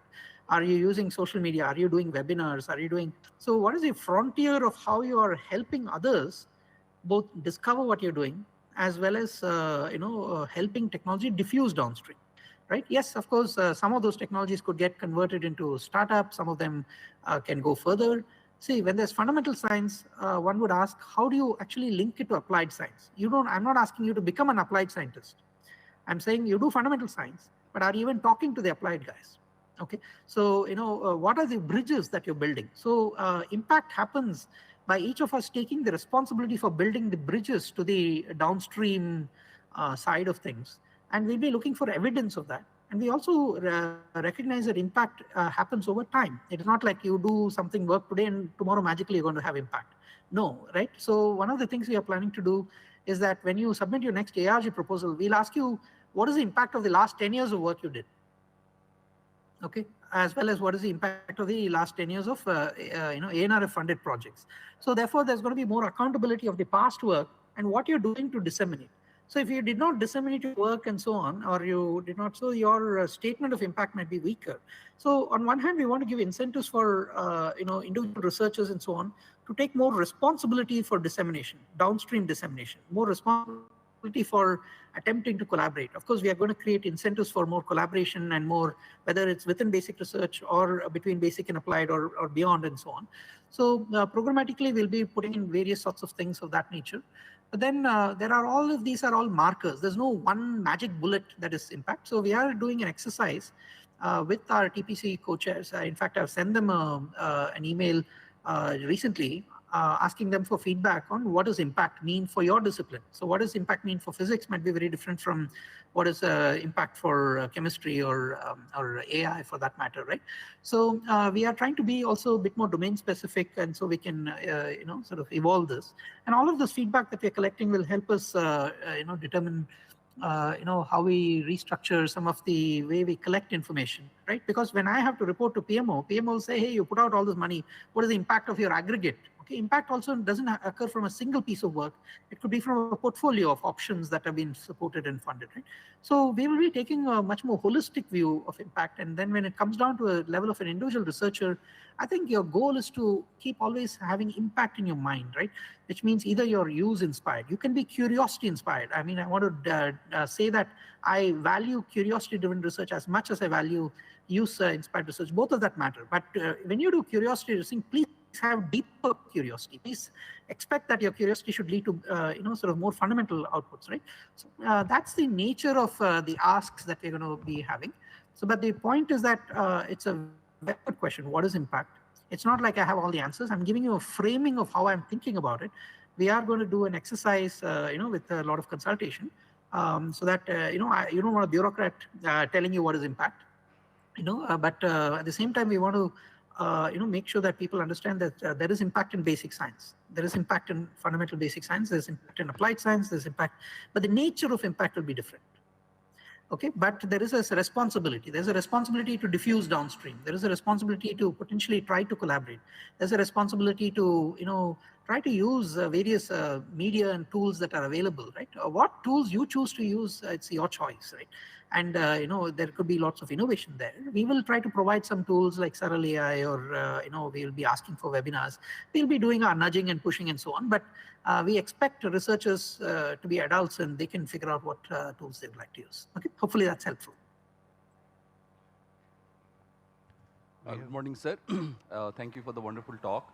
So one point that you mentioned repeatedly is the importance of experiments and validation, and I think very correctly so.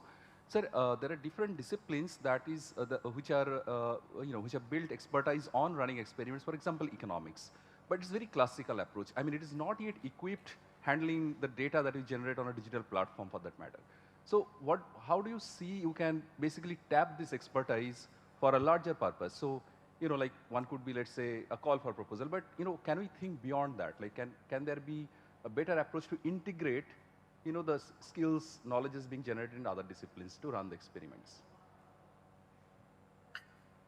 It's quite a broad question. I mean, you talked about experiments in general, but one can look at scientific experiments, but you also talked about economics and those sorts of things, right? So that's a very different dimension.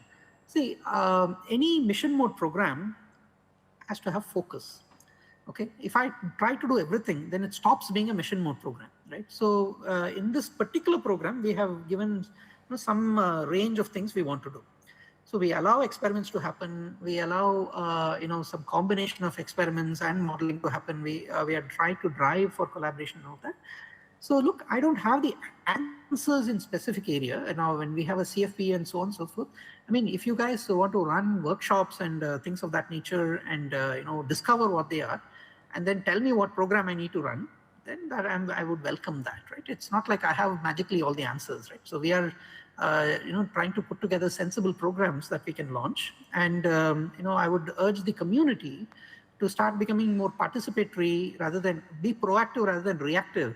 So if you think that we're not doing something, there's something interesting, you should understand that, in my role, I don't have all the time in the world to figure that out. So people need to get together to discover what's the right thing to do and tell me what to do, right? If there is an opportunity to do something new, we'll be happy to consider that.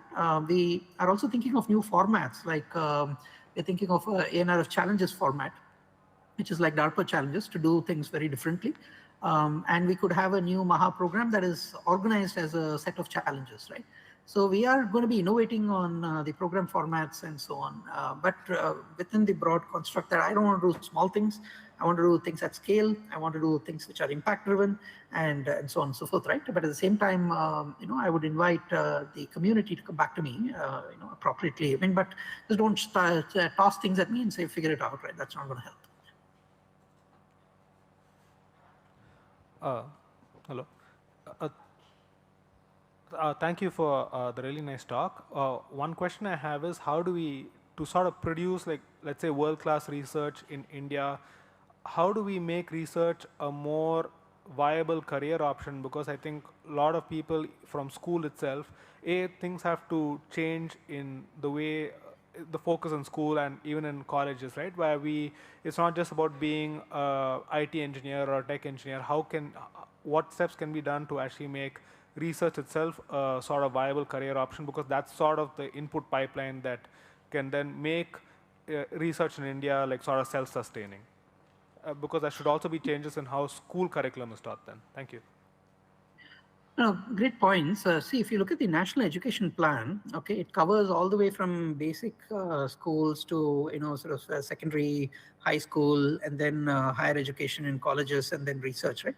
Anusandhan National Research Foundation is mentioned as Chapter 17 in the higher education section, right?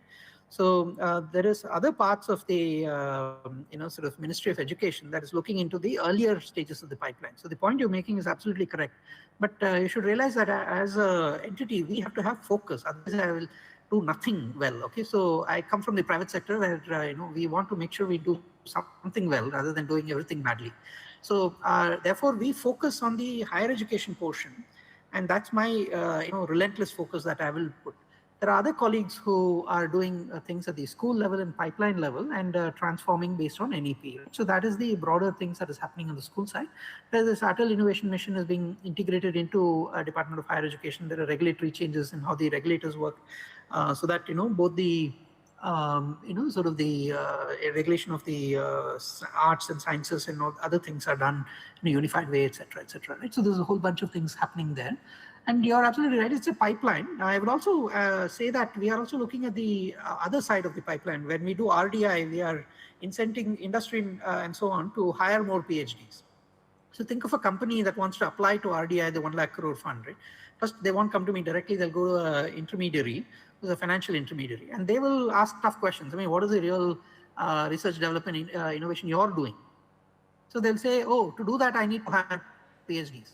And then that will create a demand for PhDs and masters and so on. So higher degrees, number one. It will also create demand for more industry academic collaboration. So we see the role of RDI at the downstream stage to help catalyze, at a significant scale, more jobs for doctoral degree holders. So once you have more jobs, That in turn will create a pull for this thing, and then it will create downstream pull. Look, it's not one silver bullet, right? So we are addressing different things in different stages, and my catchment area is focusing on research at the higher education side.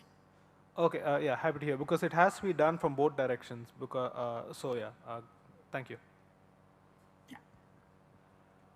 And if somebody is interested, I have written a long LinkedIn article, so you're welcome to connect with me on LinkedIn as well as look at my writings. I've tried to write a very elaborate article on how we think about this on ANRF and RDI and how this links. If you're different roles, how we are encouraging industries and others to partner with us. There's a bottom-up partnership, top-down partnership. If you're really interested in a thesis on this, you can go there. I'll be updating that on an ongoing basis. Thank you, sir. So I had one question. So let's say in the context of industry-academia partnership, the data generated by, let's say, programs, some of them are maybe sensitive to the industry and some of them may be open. So what's your suggestion for the recipe in, let's say, in an early stage research program? What should be the data policy? See, ANRF's default IP policy, we're just getting that ratified by the, not ratified, we're getting it approved by the Executive Council shortly, is very simple. It's similar to the US where when we fund some, a grantee institution, right? So the grantee institution like IIT Kharagpur or whatever, right? So you own the IP, or the IP vests with you more specifically. As a professor, you may do the work, but as an employee of IIT Kharagpur, the IP will vest with the institution. Okay, number one, right? Then number two, same thing, whether it's data or other things. So in some area, then of course the institution is welcome to do whatever they want in terms of negotiating and so on. We give some guidelines, which are broad-based guidelines to help disseminate that better. Okay, that's point number one. Point number two is in terms of data. See, when a company wants to do completely proprietary things, either they should do it internally. Okay, hire PhDs, do whatever you want internally. If they want to collaborate on contract research with IIT Kharagpur with a single professor, they may do consultancy. It's not a problem. But when they partner with me or come to a project where there's even 1 rupee of public money, it's going to be governed by what I say. Okay, and what I'm saying is that we expect things to be pre-competitive and whatever, right? So now, of course, we generally are fairly liberal. In this particular program, we have created an open license, right? We have created an ANRF open license.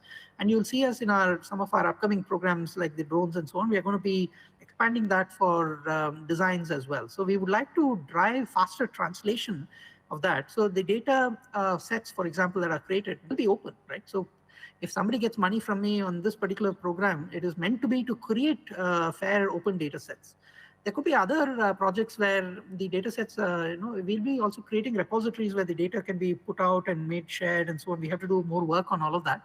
But any publicly funded work, the data has to be shared openly. That would be our policy, and we'll also make it easier to share that and so on, right? And also, we would be urging you to drive the dissemination of that data, having more people to use that data, and that's part of the impact assessments that we'll be doing, right? But if people want to do something proprietary, they're welcome to do it on their own nickel and dime and beyond. So whatever is the publicly funded work is considered to be a sort of de-risking of the technology, early stage. It has to have spillovers. Only then it will spill to society. Okay, that's the thinking of how we do. Thank you, sir. Thank you very much. So thank you, sir, for your very inspiring talk and also fueling the research ecosystem in India. So let us have a big thanks for Dr. Shiv Kumar. Thank you very much. And I'll just leave you with a statement that picture abhi baki hai. We are just getting started. Okay. Thank you. Thank you, sir. Okay, bye.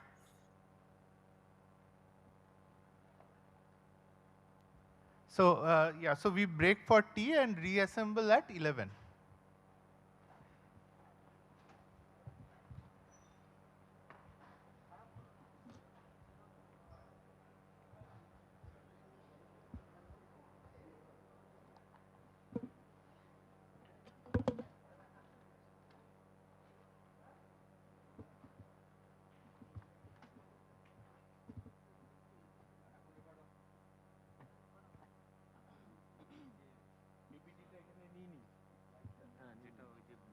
break এর পরে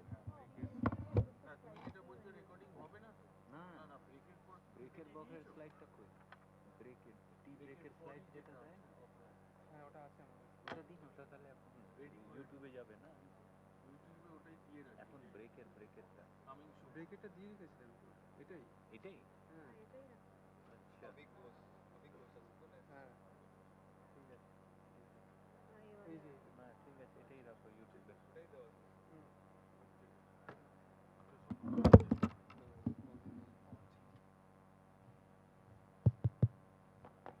হ্যাঁ মাইকগুলো এখানে রাখতে হবে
I request everyone to settle down. We will start in 2 minutes.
Okay, welcome back to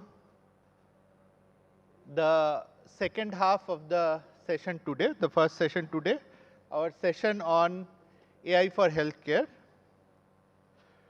The first talk in this session is going to be from Dr. Abhik Ghosh from TCS Research.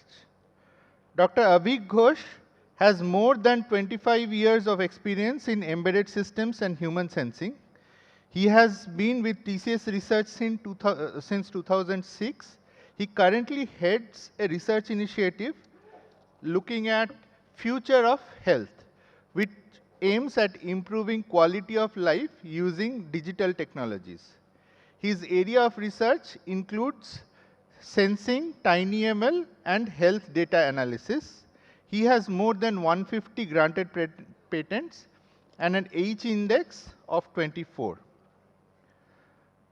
Dr. Ghosh is going to talk about AI for healthcare, responsible AI, and societal impact. Let us welcome Dr. Abhik Ghosh.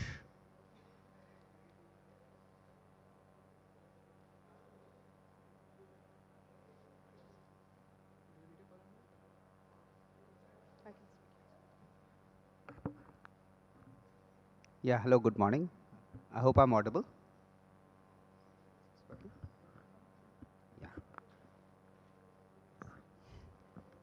Hello, yeah. So, hi, as Professor said, this talk is about responsible AI for social good and AI in healthcare. So, let's start.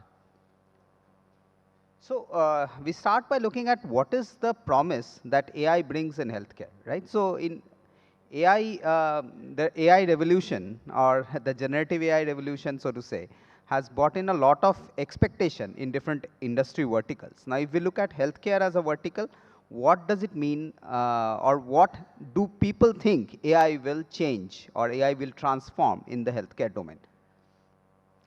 So there is something called this triple aim of care, whereby we look at three aims, and as you can see, it is called enhancing patient experience, right? Improving the health of population and reducing the per capita expenditure on care.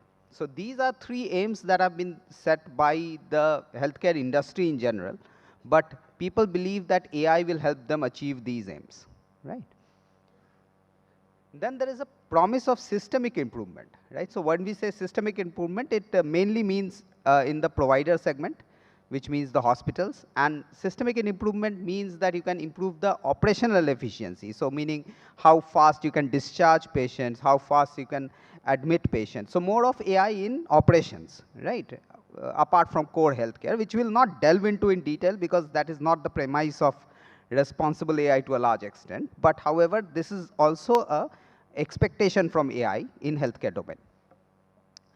Then we look at another very important aspect, which is reduce the burnout of healthcare professionals. So as we know that the patient and doctor ratios are very skewed all over the world and especially in India, right? So especially doctors who are in the government sector, they face a lot of burnout because they have to see a lot of patients and the patient load and the variety and the variance, the variability this face, and lack of patient adherence, engagement, that puts a lot of psychological load on the doctors themselves, which is another aspect which people think AI will improve. Now, very interestingly, we had a conversation with a bunch of doctors in a hospital. And one common thing we often mistake as engineers is what I think, is that we think that AI will enable the same doctor to see 100 patients who was earlier seeing 10. The doctor clearly said that's not something we want to do, right? We don't want to see 100 patients. We want to engage deeply with these 10 patients and ensure better outcomes, right? So give me an AI that automates my mundane tasks, like filling up forms and writing claims and all that, so that I can concentrate on the care for the patient and concentrate on better diagnosing, better treating the patient, right? So that is another focus area, how we can reduce the burnout, not by increasing capacity, but by increasing efficiency, right? Then the last point is very important, that AI, I think everybody, today, whenever they get something, they search in Google, now they search in ChatGPT, right? So patient centricity, the urge of a patient to actually understand what is wrong with me. And because they know that whatever the doctor, no matter how much the doctor tries to explain, the patient never really understands the nuances of what is the complication and what is the, the issues that has happened with that person. So that is another aspect that the patient wants to, is to take control of his own health or her own health. So the one aspect of that is disability induced life years. So means that how many years of life, of productive life, will that person lose due to the disease, right? And that is something patients don't understand. So it was very eye-opening. We interviewed one patient who had undergone bypass surgery and was in the ICU for a long time. So we tried to understand what is the kind of complications, stress, anxiety that people go through in the ICU and how much uncertainty that person was feeling. So we interviewed them, like normal leading questions, open-ended questions. The answer of all 3 patients we interviewed was very strange. They said that noise happens, the peep, peep, peep, peep of the monitor. That was the most annoying factor. I said, that is the least concern, actually, if you think of it. Like, they are going through bypass. They have a very high chance of, not coming out of the ventilator or complications happening, secondary infections, but that they didn't even think of it. They were thinking of the noise and all that annoying, I can't sleep, right? So that was their concern. So the concerns are also very different when it comes to doctor and patient. So that is another thing, right? And how do we then improve the quality of life? Because quality of life, again, is linked to adherence. And, adherence also comes from understanding that what is wrong with me. So if we now look at the data, because AI is very, very data dependent, and I think this, all of us actually know this is, that what kind of, the variety of data that, healthcare AI has to undergo. So it's not a big data kind of problem. These data are very, domain-centric data. Like MRI data is very different from ECG data, is very different from EEG data, and this. So it's a very domain-heavy, you can think of. And there is a huge variety in the kind of data. I have not included genomics and omics data because that is typically considered in the life science parlance. But if you look at precision health or precision care, even those multi-omics data can be included here, and then it becomes a very complex problem, because AI doesn't remain just one big block, but it becomes pieces of domain-centric algorithms that come together to give an output or an outcome, right? And then if we look at generative AI in healthcare, which is still proliferating to a large extent, but what are the expectations from generative AI from the industry, is that prescription assistance is one. Because see, the doctor writes a prescription, as I think one of the doctors also saying that one doctor even can't convey to the other doctor. So imagine the patient, right? They don't understand. And in India, there is a lack of trust also. Like, people think the doctor is writing me unnecessary test, right? I don't need to. So generative AI, the expectation is make the prescription, don't write the prescription, let the doctor do that, but make the prescription more understandable to the, like, why this test has been given to you. Because there is you are having this pain, it may be this, so to rule out this or to confirm this, this kind of test is required. So that kind of explanation, rather than doctor, spending a lot of time with the patient, making him understand, if an LLM can give that information, right? And if it is just curated by a doctor, then it will save a lot of time of the doctor just educating the patient, or even the pharmacist educating the patient on how to take the drug, right? Digital labeling and all that can be enabled. And when we talk to multimodal AI, which is like combination of text, image, and everything, there are certain areas where this has proliferated, mainly in training and education purposes. So patient awareness is one thing, like to-dos, not to-dos, like don't climb stairs and all that, this kind. Even physician training. So more and more medtech companies are now coming up with VR-based, this generative content for training nurses, for training doctors on specific devices, on specific scenarios. So that is another way AI is proliferating, right? And definitely, I think one more, I think it was given that how AI can intervene, like in cases of like addiction or habit or this, to generate nudges, right? Very personalized nudges which can tell the patient that suppose I'm smoking and my wearable detects that I'm smoking, and then what nudge to give to this patient, like what to tell him, whether you divert into another positive activity or you tell them something else. Now, not one nudge will work for all patients, right? So you have to personalize it. So this kind of generative models are also being used to personalize these kind of nudges for patients. Now we look at what are the challenges. If AI is such a wonderful tool and can solve so many problems, why do we think that AI in healthcare is still in a nascent stage and not a, as you can say, a household name, right? So what are the challenges we are seeing as industry for the adoption of AI? So one big challenge is social determinants of health. An example to be given is that suppose somebody is saying, what is the diet I should be taking, right, to an AI model. The AI will happily tell them to eat avocados and almonds and all that, not knowing whether A, that person is living in India and avocados and almonds are not readily available. Second is in socio-economic condition is not that he can eat avocados and almonds, right? You should give him something that he can afford and something that grows naturally there. His gut is also used to that kind of food, right? Rather than giving something that is completely alien. And studies have shown that these kind of alien diets often don't have the desired output on the person. So this is one aspect, socioeconomic aspects of health, which AI often ignores for patients.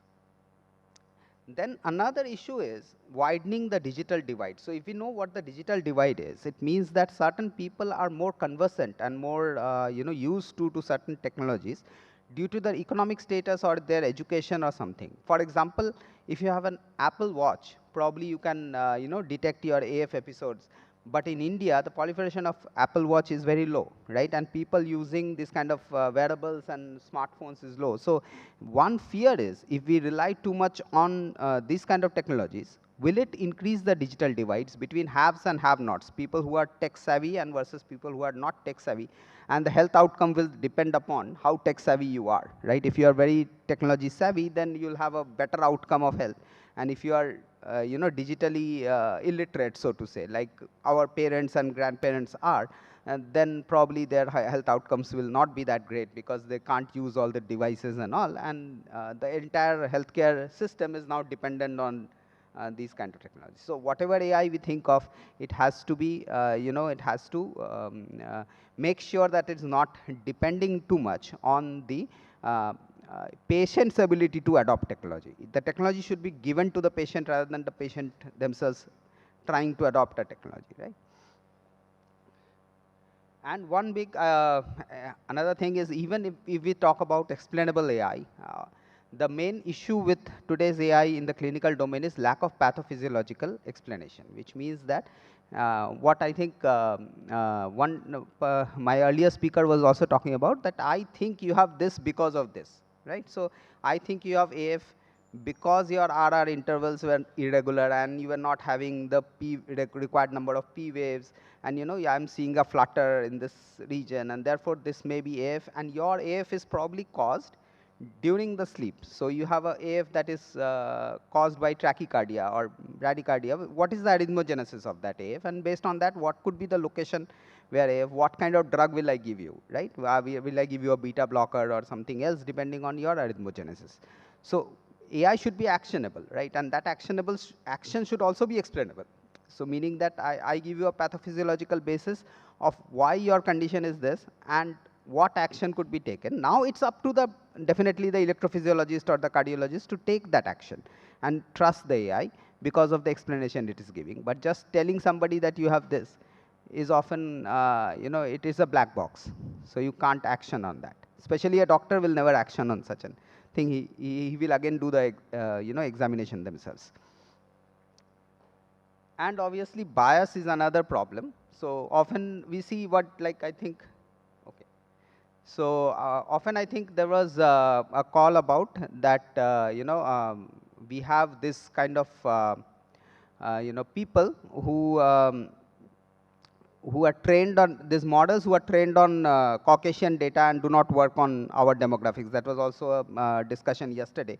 And that is the reason of imbalanced data. Like there is no enough representation of Indian data in the model, and therefore the model has a bias towards this Caucasian. So I'll quickly follow this slide. I think everybody knows this, that these are the kind of responsible AI metrics that need to be present for an AI to be responsible in the healthcare domain. Next, we move into some guiding principles, which tells us, what are the healthcare models and what do they mean and why it is important. And then we come to some of our work in this domain, where we say that what are the things we have done. So one is definitely I told about causal AI. So we have used biodigital twins to enable causal AI. And resource constraint AI so that it can be democratized. So you don't need a big cloud infrastructure to run a model. And a platform to enable holistic care. So I will just glance through them because lack of time. So this is the kind of digital twin we had created. It had, we had used it on endurance sports, but it can also be repurposed for any kind of cardiac condition. And we can actually track the changes in the cardiac system, like the structure and the function, with time, and what is the impact of certain activities and certain you can say modifications on the cardiac system can be modeled using this digital twin. These are the different kind of AI models that have been used in that digital twin, and an advanced version of that is actually being created in partnership with IIT Kharagpur itself, right? And then we go into tiny models. So we have a neural architecture search algorithm, which we have created. And using that, we can enable this kind of tiny models that run on wearable itself or on the mobile phone. And it does not require a very high cloud infrastructure to actually give the person an indication about their health parameters. And this is our reference platform, which uses this multiple kind of data and AI models to actually provide actionable insights for healthcare. Yeah. And that's it from my side. Any questions? Thank you very much. We have maybe time for one question and then we move on. So sir, I have one maybe very broad question, which is that do we, I mean, I'm sure, I mean, what kind of efforts are there to integrate, these sensor data with, let's say, LLMs? That's a great question. So you've seen of Google LMs or something, right? I think yesterday somebody said a wonderful thing that, time series doesn't have a grammar. So the kind of efforts we are looking at is that sensor to measurement, right? And add context to that, and then create a grammar out of it. Because the measurement space, the space of physics has a grammar. So if I say, like accelerometer data doesn't have grammar, but an acceleration and an angular momentum does have a grammar because there is a physics behind it, those have physical quantities. So that alongside with the context may give you a space that is, you can use to train an LLM. So that is the approach we are taking. And yeah. Thank you, sir. Thank you very much. So in the interest of time, we will take the questions offline. We'll thank Dr. Abhik Ghosh once more.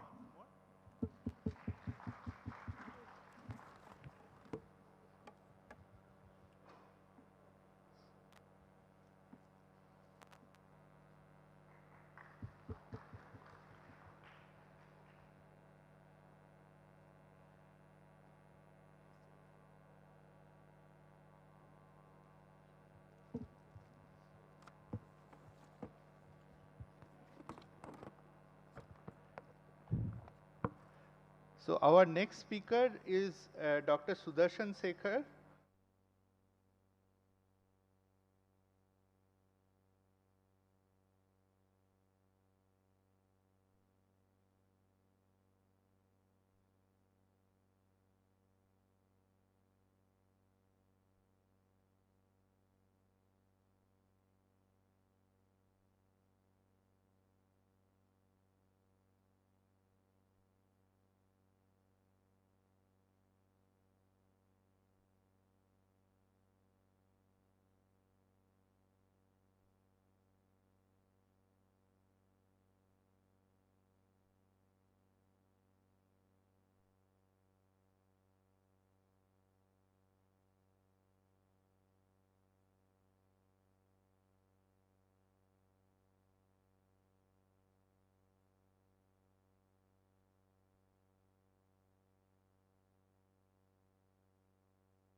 Shubhadeep Nath. Shubhadeep is a director of discovery chemistry at Syngene International, where he leads multiple medicinal chemistry teams supporting outsourced and collaborative drug discovery program. He completed his BSc from Presidency College and his PhD from Indian Institute of Science. He pursued his postdoctoral research from University of California at Riverside on chemical genetics and University of Colorado Boulder on medicinal chemistry. He has over 17.5 years of experience in various contract research organizations, including Advenus Therapeutics, TCG Life Sciences, and Syngene, where his interest spans small molecule synthesis, PROTACs, molecular glues, antibody drug conjugates, and electroorganic synthesis. He is going to talk about from molecules to milestones, the evolution of medicinal chemistry in India's contract research. Shubhadeep Nath.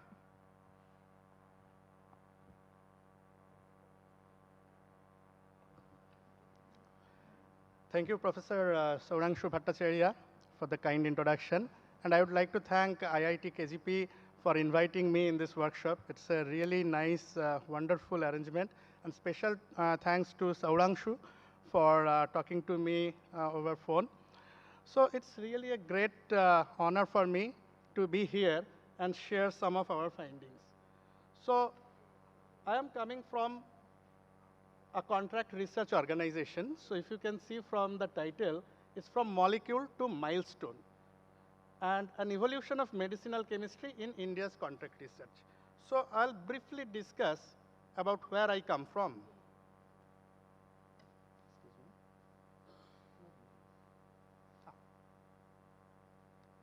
So I come from Syngene. So as you know, it's a drug discovery company, but we are already interested in AI. So you can see there are case studies, there are white papers.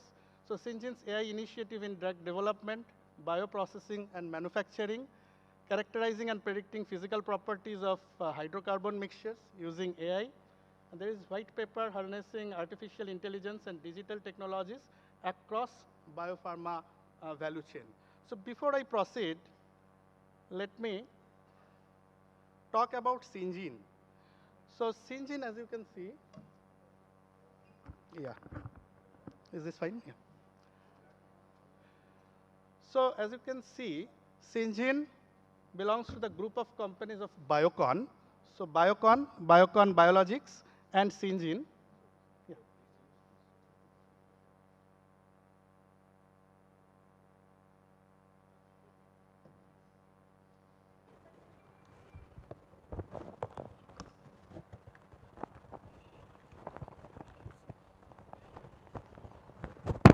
Am I audible? Yeah, thank you. Sorry. So as I mentioned, Syngene belongs to Biocon group of companies, and Biocon Biologics, and Syngene. These are the three companies. And I must mention about Dr. Kiran Majumdar-Shaw, the pioneer. We call her the biotech queen of India. So her visionary created a revolution in India. So this is Biocon Park in Bangalore, from where I come from. And we have operations in both Bangalore and Hyderabad. So a little bit about the history of Biocon. It was started in 1978, 29th November. This is Kiran Majumdar-Shaw. And some of the milestone pictures, as you can see from 1979, it started with papain extraction. So papain is needed for breweries. So it started from there. Here is, you can see Kiran Majumdar-Shaw. And then 1981, Biocon started first construction in Bangalore, followed by 1994 when Syngene International got established.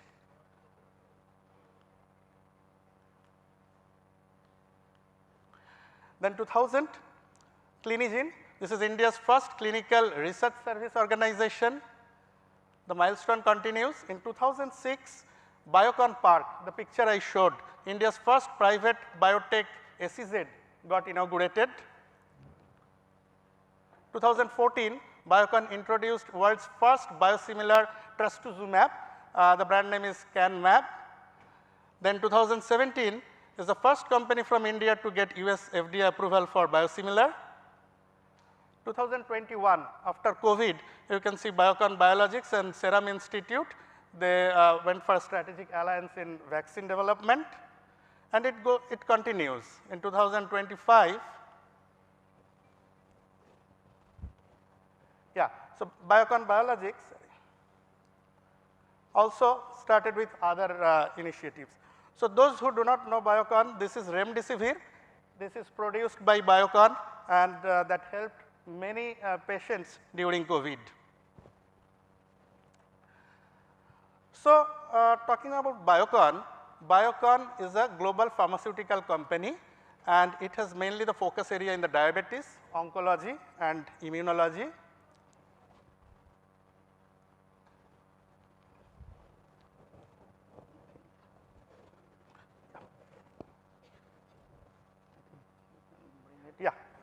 Sorry. And it has around 13,500 plus employees, and the working area is in the generics, biosimilar, research service, and novel biologics. So moving to Biocon Biologics, from Biocon, it's mainly dealing with monoclonal antibodies, and you can see some of the drugs which are available throughout the world. You can see the blue part wherever it is available. So from Biocon Biologics, I come to my own organization, that is Syngene.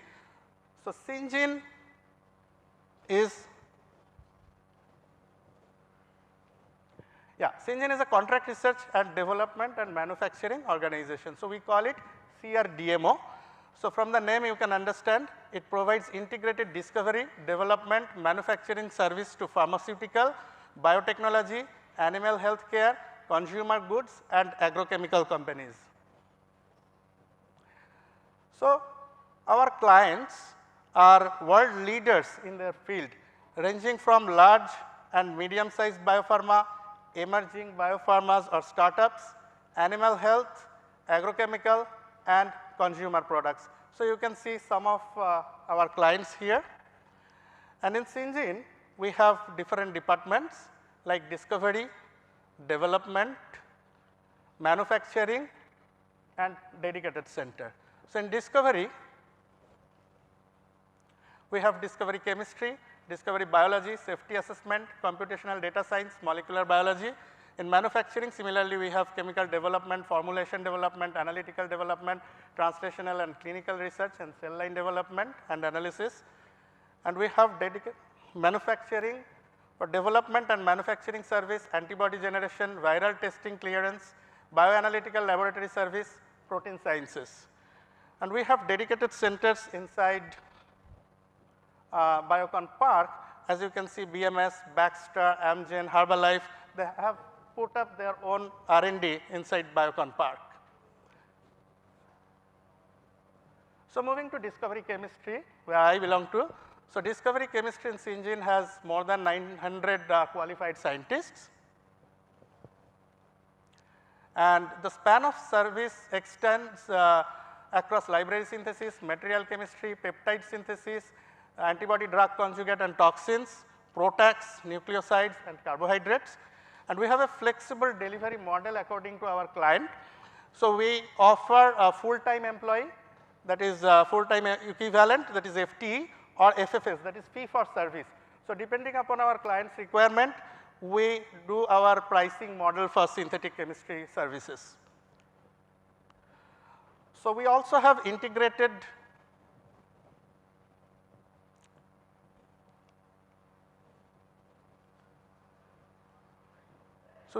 integrated discovery chemistry service also, which is a comprehensive service including synthetic and medicinal, drug metabolism, pharmacokinetics, and biological support. So we have different divisions like medicinal chemistry, synthetic chemistry, library synthesis, computational chemistry, biomolecular science, peptide science, organic electronic material, analytical chemistry.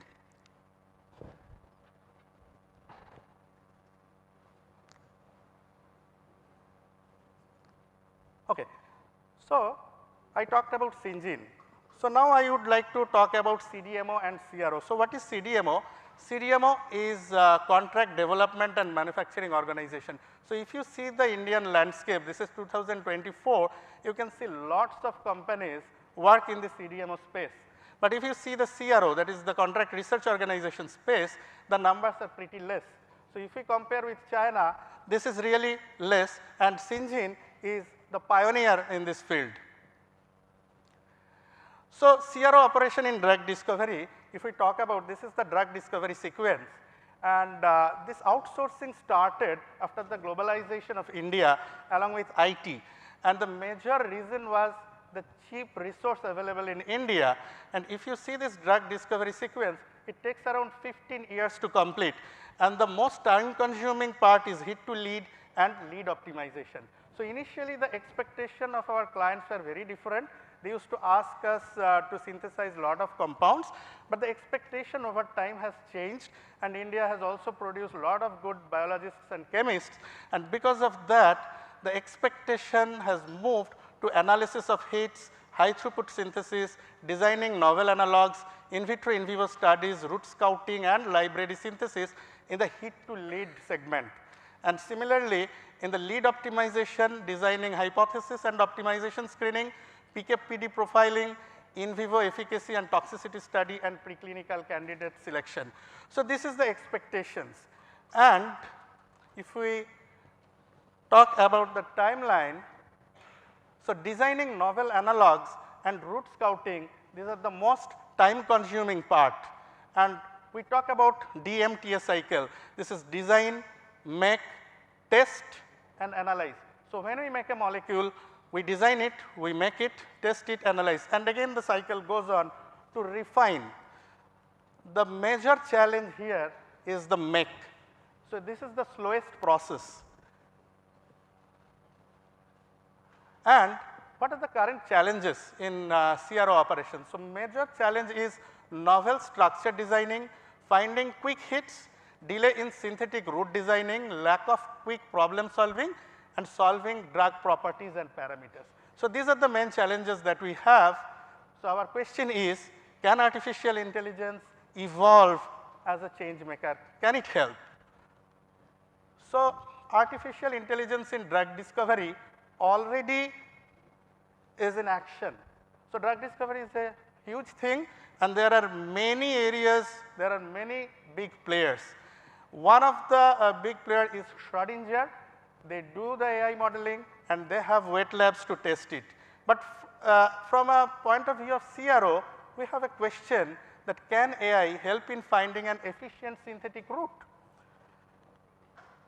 So already there are many AI tools available in the market, starting from IBM RxN, Chematica, this is the part of Cynthia now from Merck, SciFinder, Reaxys from Elsevier, DeepChem and Open Reaction Database, AI Chemist, K-Mayers.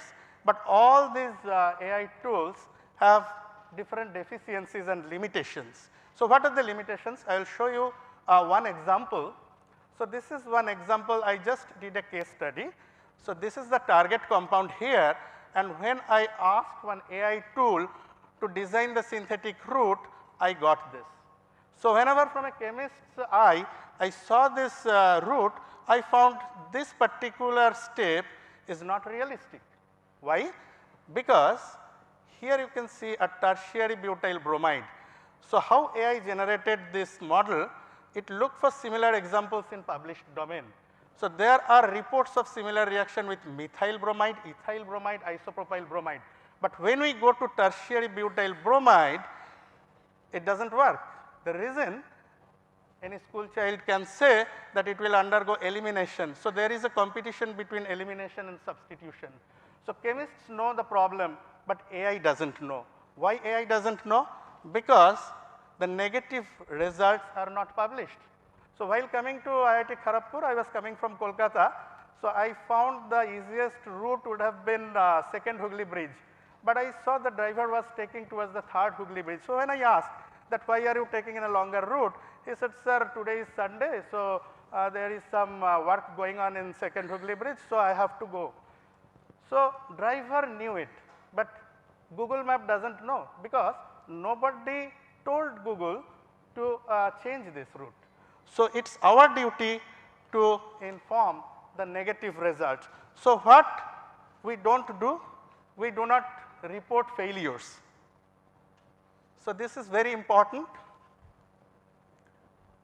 to talk about failures. So, historically it was not required, but in today's world we need to understand there is something embedded inside this word fail, and this can only come when we expand AI to a real academia industry collaboration. This is what we require today. Thank you very much. Thank you very much for connecting AI to failure. So that's a nice connection, I think. So failure is the pillar of AI success. So yeah, maybe we have. Okay, so in the interest of time, we will thank Dr. Shubhadeep Nath, and we will take the discussions offline. Thank you, Dr. Nath. Thank so you. let's give a big hand for Dr. Shubhadeep Nath.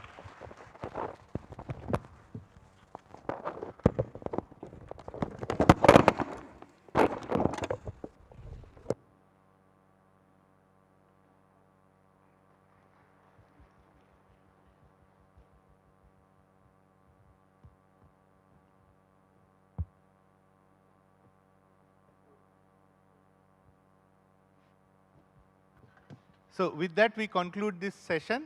So we will start the next session on deep tech innovation. Yeah. I request Professor Avigyan Chakraborty from Department of Computer Science and Engineering to handle this session.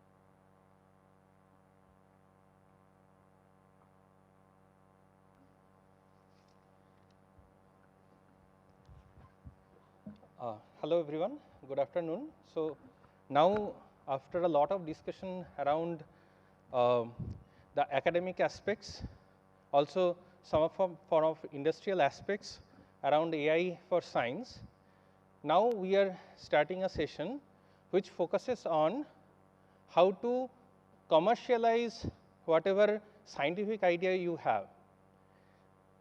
As the legendary Professor Rakesh Jhunjhunwala used to say that there needs to be a bridge between Goddess Lakshmi and Goddess Saraswati. We hope that the upcoming session will just act as this bridge between what is happening theoretically from the science aspects and what is happening on the technical side to create impact from the commercial sense.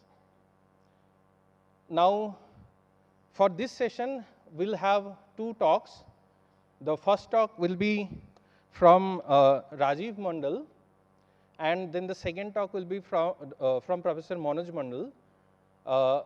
After the talk, we'll have a lunch break, followed by we'll have startup pitch events here, where few selected startups from this session will be taken into the innovation ecosystem, incubation ecosystem of IIT Kharagpur, and will be recommended for further funding support to commercialize their ideas. So for the first talk of this session, let me welcome Rajiv Mandal. Mr. Rajiv Mandal is an alumnus from IIT Kharagpur as well as from IIM Calcutta. He is a venture catalyst and CXO level leader for with more than 30 years of experience. He has commercialized AI-driven solutions across agriculture and healthcare, and has led large infrastructure programs in close collaboration with governments and startups. A repeated trait in his work is creating eco-friendly infrastructure for long-term sustainable growth. He has helped organizations turn deep tech innovations into real-world solutions, especially, as I mentioned earlier, in the agricultural technology and health technology domain. From AI-enabled systems and residue-free agriculture to go-to-market and PPP strategy, his work has transcended the startup ecosystem, different government and non-government organizations, including import and export organizations.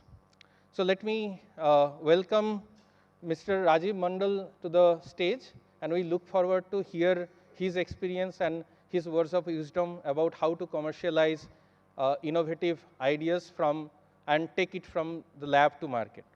Welcome.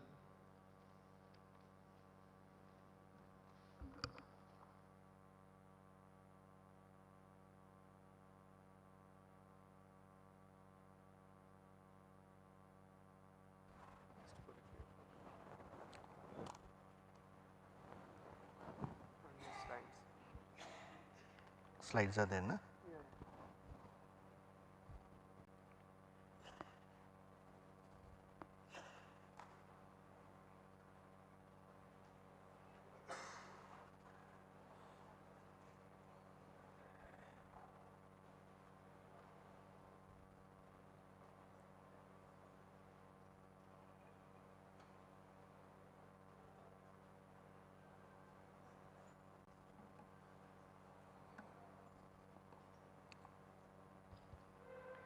Good afternoon.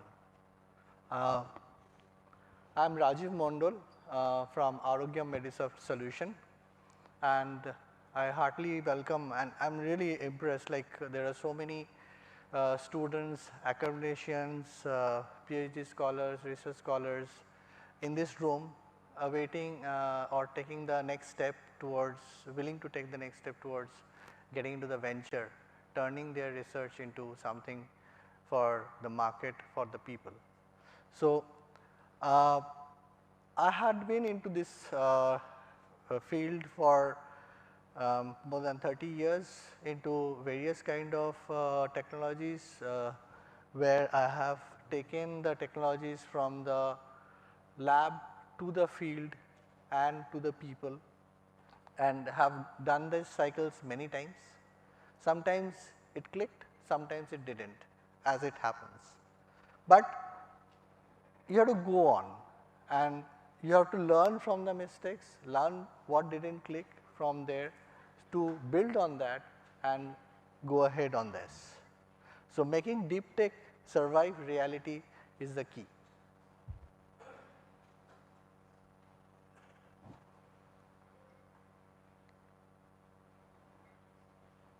So, when we make the technology in the lab, there what happens is, like we have a the simulations, they are very controlled environment, and in that controlled environment everything works fine. The things give very good results, and when we validate those technologies, it shows very good promises. And then when we go and put them in the field, the real test comes back. But the challenge is that we have to learn from there. So, the research does not end in the lab. It's only like if your product is validated in the lab, it is working in the lab, that means you are ready to go into the field and test it there. It may not work there, it may work there, it may require certain modifications. So, that is what is the next thing. So, in our case, like we developed a device called HemorX.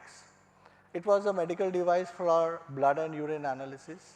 It worked very well in the lab scenarios, gave more than 95% accuracy. But when it went to the field, there are certain things we never expected, like the people who will be using the device, they are not used to scientific devices. So, the device need to be having certain user interfaces which are known to them. It has to be, they should not feel alienated with those devices so that they can use them. Second thing we saw is the power situation was not same everywhere. So, it has to be somewhat made independent. So, those things, then the parameters we thought will be required, they were not required in the field. They required some different parameters. So, we went on various cycles and changed, and then came out with the device which is now running into around 50 plus centers used by many of the doctors. So, that is how this goes and this gets adopted, and we are now adding on parameters every time.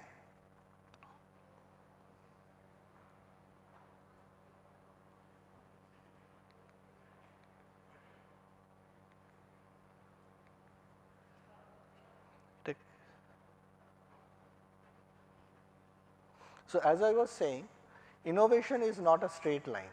It is not that we do some research, come to some theory and then make some minimum viable product and go to the market and place it there. It's just a cycle. When we are hitting the market, it's just one cycle completed, and it goes on. Here I will tell you 2 examples. One is, we have seen pins. From the pins it came to safety pin, okay, and this took 5,000 years. The safety pin ultimately formed into that shape and design in 1849, and it is now continuing after that. So, making it perfect from a pin to safety pin, it took 5,000 years. I am not saying that this will also take 5,000 years, but the thing is that it will take some time. You have to be patient, you have to hear from the people who are using it and reuse them. Use those things and modify. So, this cycle goes on. This is the second thing that I wanted to share for the upcoming innovators.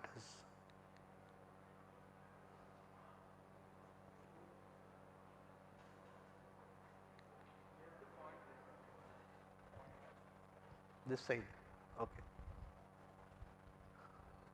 So, as I was saying, that invention, or when you are through with the lab, it is just the permission that you have to go to the field and you can use there.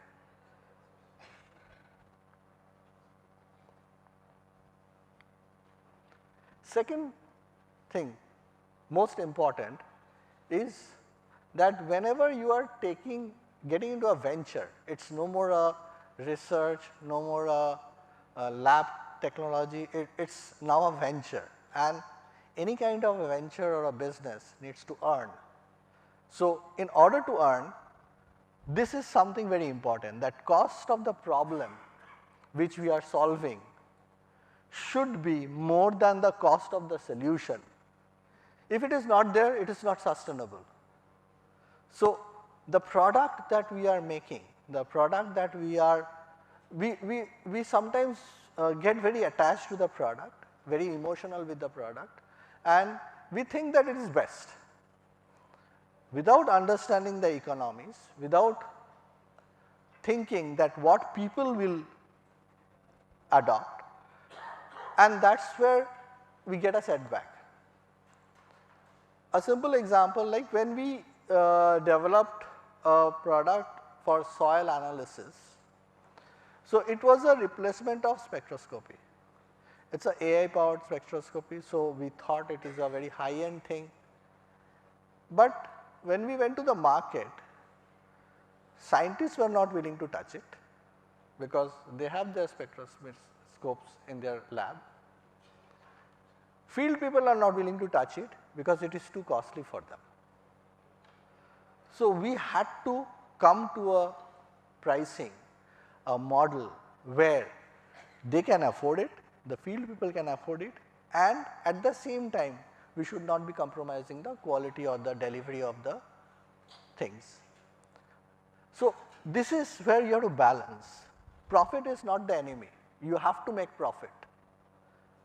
But if it is not profitable, the business becomes unsustainable. So, that we must always remember. Whenever like we are going into the from the lab to the startup mode, we have to remember that it is no more on paper, no more on the theory part, it is now getting into the economics, and there you need to also understand. So, I will give you one more example. I gave you the example of soil part. So, the same spectroscopy we applied for detection of pesticide residue. So, here what happened is when we applied it to the pesticide residue detection, there was a problem there. Millions of dollars were lost by the exporters. We applied in the tea. They were losing because the pesticide residue detection was there after the production has happened.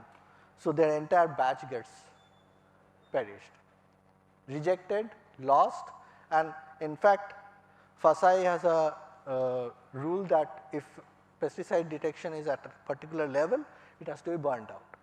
So, the entire crop goes lost. So, but there was no solution because there was no other way where they could detect the pesticide residue at the level when the green leaves are coming in before taking it into production. So, that was a challenge. There was no competitor out there. So, there we could leverage the technology, we could ask for a better price and then placing that in such a way so that it can balance their need as well as the cost of our production. It became a very profitable situation, and that particular product in that particular shape sold out very high.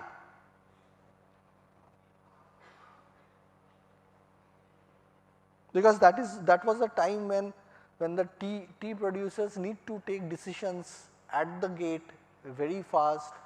So, and there was no other alternatives.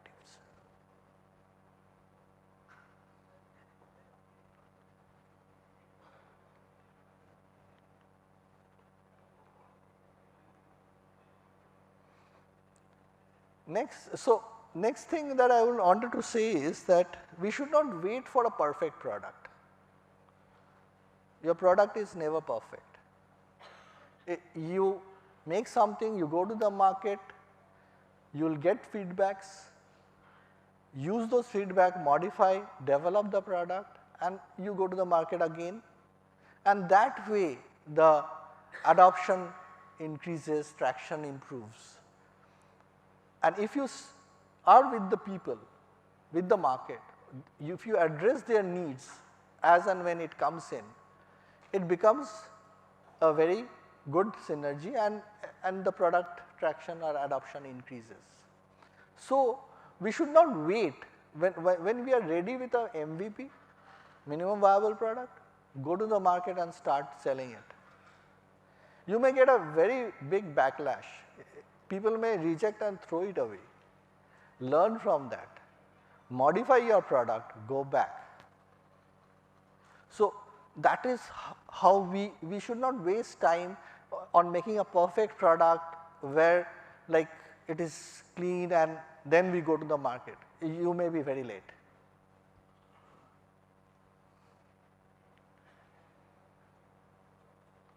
So, next thing as we progress, as I was saying, that your launch day, the product when it goes to the market, that is the day when your actual R&D starts.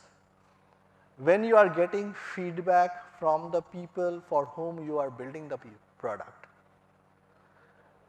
Get those, hear those, attend those, and if you go on that particular cycle, then it will definitely pay back. So, whatever you are earning in the process of product selling and other things, you should reinvest your earning, a certain portion of it, a certain percentage of it towards R&D and go on developing. Because if you are not building on your product, if you are not like if you go on that particular cycle, you will see that it may come to a position where that product ends and some different product starts building.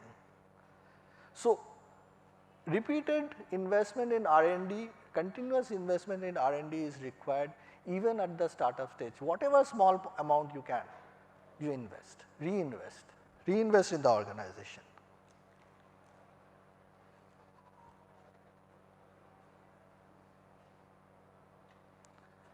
Next thing is the team. As a scientist or as an engineer, we do not know everything, but business needs a lot of other things to do business. So, you need to have a like when we were building, like we were engineers, we knew everything about how we can build the spectroscope. We knew the software part, we knew the data and everything, but we did not know how the doctors will be using it, what they want, how the agronomist wants them. So, these things needs team building, you need legal advisors, then you need your CAs for doing the finances, compliances. So, these things are there.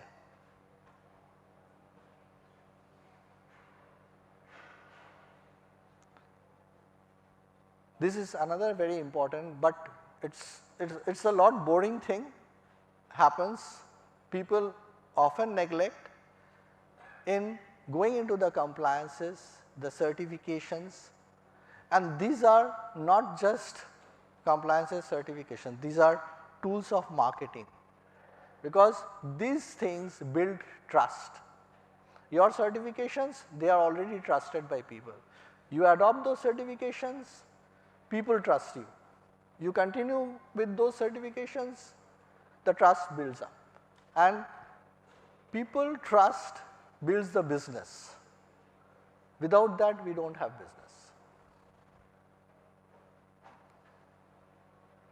So, this is what, like as I was saying, like in my organization I do, I bridge the gap between the vision and the impact, because the products that we build, that has to change or bring some meaningful change in the life of people who are using it.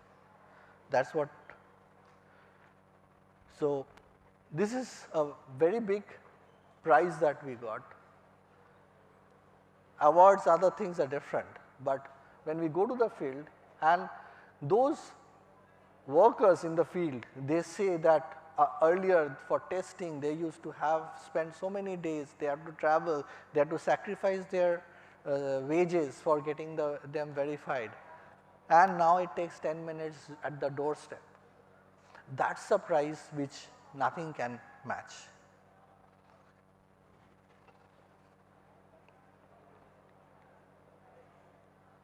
So, just to sum up the survival list, as I was saying, economics, human behavior, regulations, field constraint and time. You should hit the market on time, otherwise your products will not be of any use. Thank you. Open to question.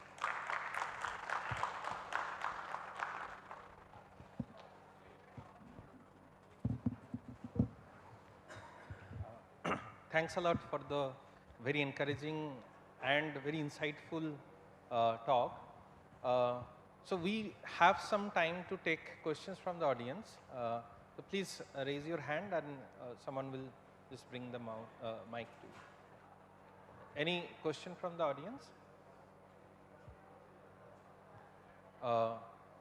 So I just wanted to ask one follow-up to what you already said, that oftentimes our students here, they have some idea, they start building something. At that point, what they worry about, that how to decide like whether this idea has a market fit right now. And oftentimes even going to the market cost you some money. So that is often people are apprehensive, keep the idea to themselves, or they may build some product but they don't know whom to reach out to.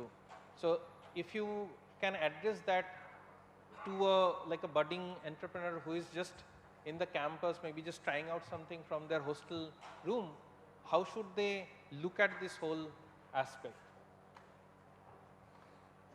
See, first thing I would say is whenever some idea clicks, one should ask the basic question to himself that how many people are willing to buy that idea. So that can be done through secondary researches, going through the internet. Now you have lot of data sources, you can go through them and understand the requirement of that idea. You can ask your peers, you can ask people for whom you are actually developing that idea. So from those people you go on questioning and pay attention to the feedbacks that are coming in. Jot them down, put them into a proper data structure and don't get into emotionally attached with the idea. Pay attention to the data indication. It indicates that whether this idea has a market, whether the idea is paying or not. See, one more thing I want to add, like many ideas are there where we think it is a very big market. Yes, there may be market, but you need to understand that the product that you are developing or going to develop, whether its cost is less than the paying power of that particular consumer. Because if I am building something which is more costlier than people's affordability, then that idea will not be clicking.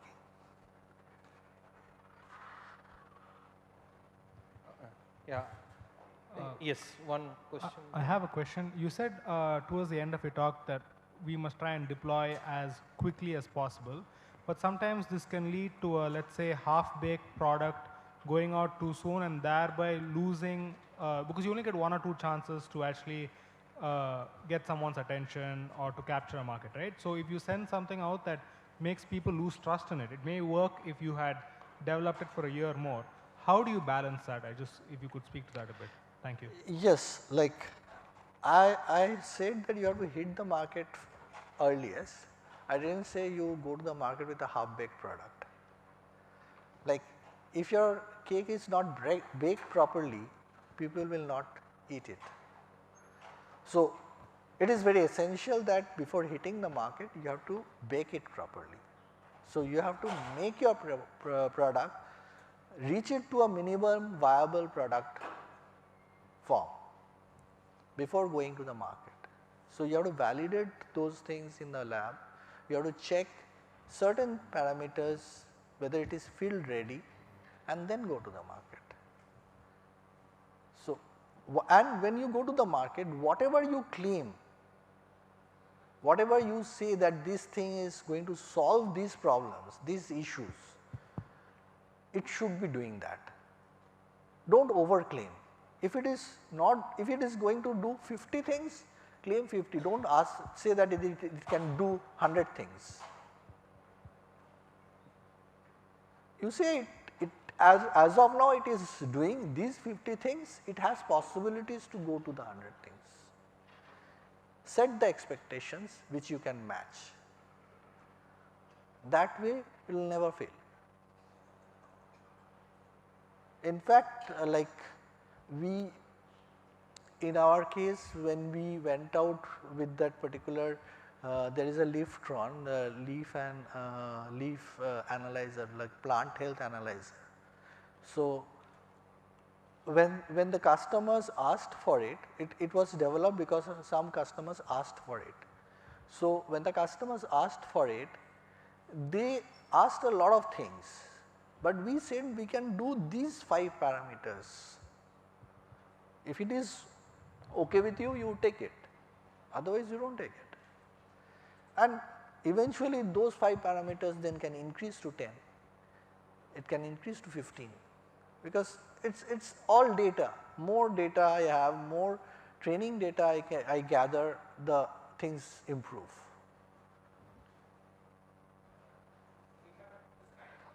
Sir, how to sell the minimum viable product to the cost sensitive people, like the segment who are going to buy that product only once? See, cost, as I said, cost part is dependent on the value proposition. So you have to set your product expectations and the value at a level where cost will not be the question. So every person is cost sensitive, but if I see value in it, I will definitely invest in it. So cost is related with the value. If your value is high, cost is not an issue. Thank you, sir.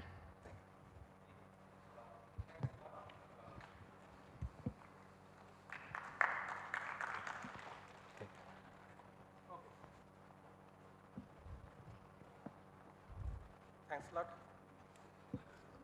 Yeah, thanks a lot, Mr. Mandal. So we have a small token of appreciation.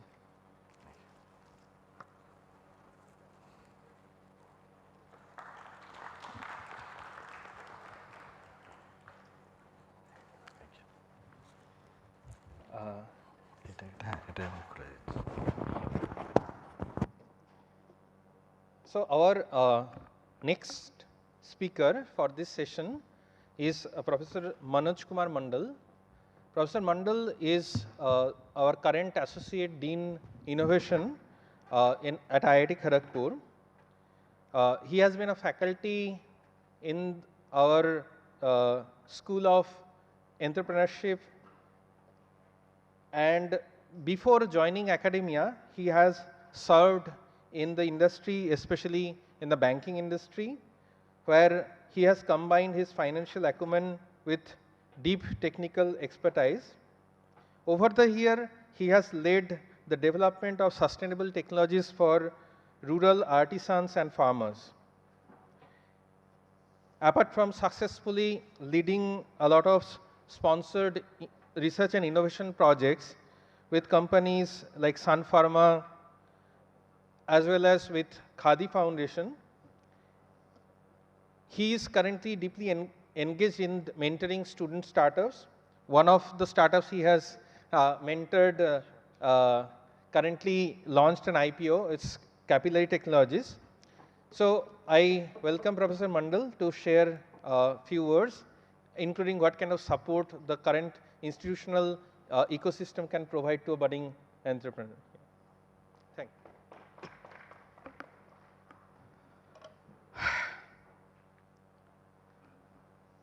I have to take a deep breath because today is the luckiest day for me, because I am standing in front of the most talented people on earth, and I am the least talented in this room. I can very well announce that, and I feel that. Thank you, Professor Chakraborty, for all the kind words. I hope that some of them are credible, meaning I really qualify for some of them. Respected faculty members, distinguished guests, and dear students, perhaps I should address some empty chairs also, because most of the chairs are empty. So that may kind of be telling on the quality of lectures that I'm going to deliver, God knows. Okay, cutting short the introduction. Is there a mic that I can use? Hand mic?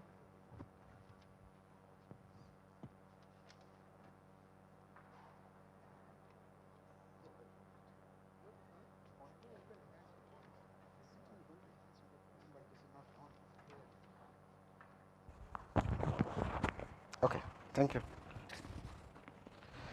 Thank you. So, about the promotional activities that IT is doing, before that I will just put things into perspective. See, the world is at an inflection point, India is at an inflection point, our institute is also at an inflection point. We hear stories and data about India contributing the largest percentage in global GDP sometime maybe 2000 years back or even 1500 years back. We used to contribute the largest in global GDP to the extent of 32%. In fact, India and China used to contribute about 65% in global GDP. Whether it's true, untrue, imagination or whatever, but China has acquired or captured their position again in the global stage. They contribute now about more than 25% or maybe 30% of global GDP. We contribute about 8.5% now. That too on purchasing power parity basis, but if you consider real GDP, perhaps the percentage will be less. Now, why we lost the opportunity, that is one of the context for the discussion, and how China has really regained their pride of place on the global stage, that is also connected to this discussion. See, India has always been entrepreneurial, India has always been innovative. Our textile technology, which used to be primary technology in those days because there was no electronics, there was hardly any of the technologies that we see around were not there, but textile was there, and the entire world was kind of at a loss to understand how this kind of textiles can be manufactured by human being. And we used to export to any countries that you can name, and they used to get baffled as to how this is possible. And then there was advent of the first industrial revolution came, and technology was kind of available in the Western world, the steam engine, electronics, programmable logic control, and finally computer. We actually lost the bus because whatever reason, I am not getting into that. But today we are pitting ourselves against the likes of China, who are technologically so advanced that even US is now getting scared that any moment they will be ahead of China and US will be the laggard. And if we continue remaining complacent or thinking that we really cannot compete with them, then more and more moving forward we are going to be slave of China, in the sense that we will import more product from China because their products are technologically more advanced than what our products are going to be. So it's our responsibility that we respond to this challenge that China and others are throwing, and then we try to bridge the gap and then be at the forefront of this technological revolution. Government of India has realized this very well, and then they have a vision to be among the top innovative nations in the world, and they are investing money left and right. Just recently they have come up with a 1 lakh crore rupees of public money to be invested in private enterprises, especially for deep tech research at TRL level 4, so that it can go up to commercial level. They are going to fund these risky propositions, so that out of 100 maybe 10 will go up, and then we will be in the global stage with latest technologies, and some people in China will buy Indian products. If you are not aware about these challenges, let me just tell you one thing.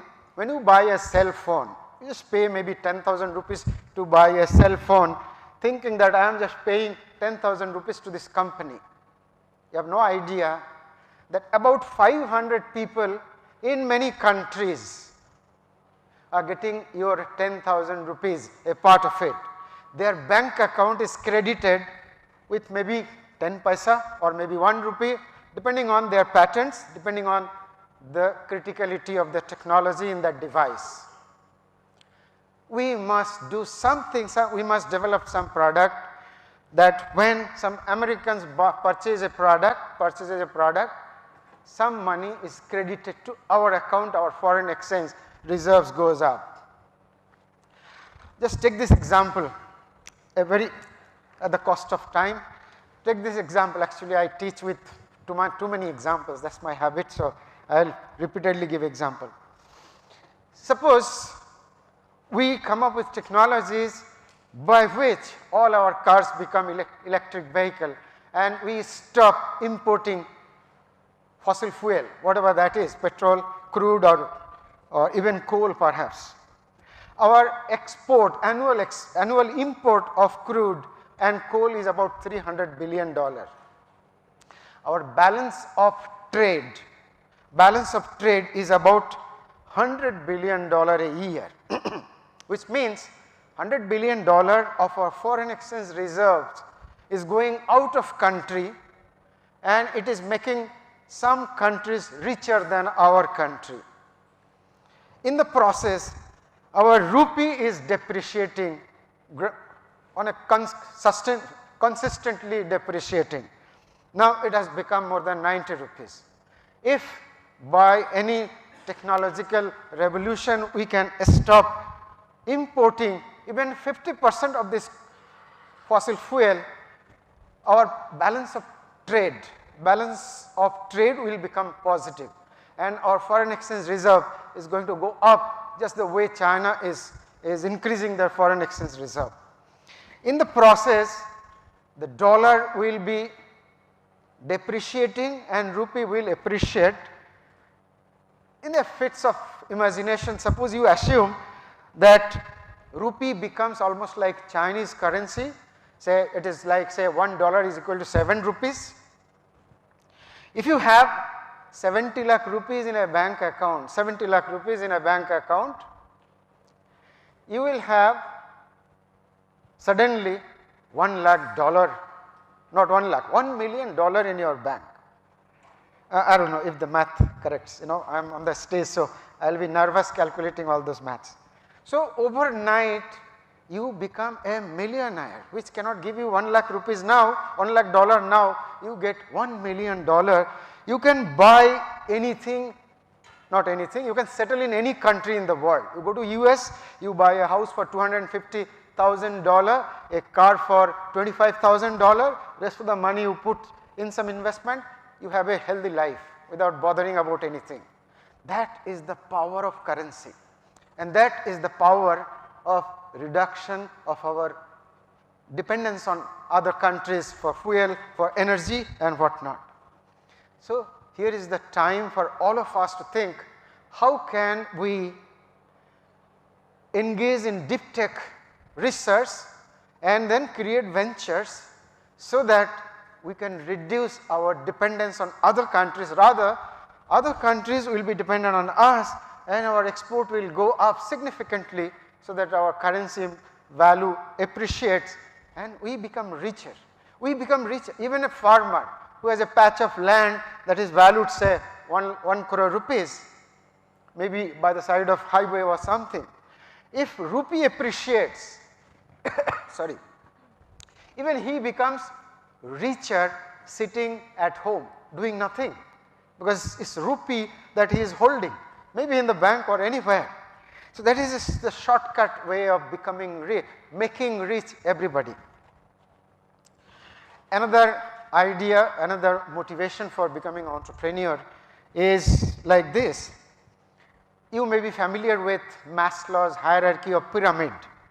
You are from IIT, you get a wonderful job, you get a 9 to 5 jobs and get a fat salary, but at the end of your career you will find that you have a healthy whatever, maybe a wonderful home, a luxury car, etc., etc.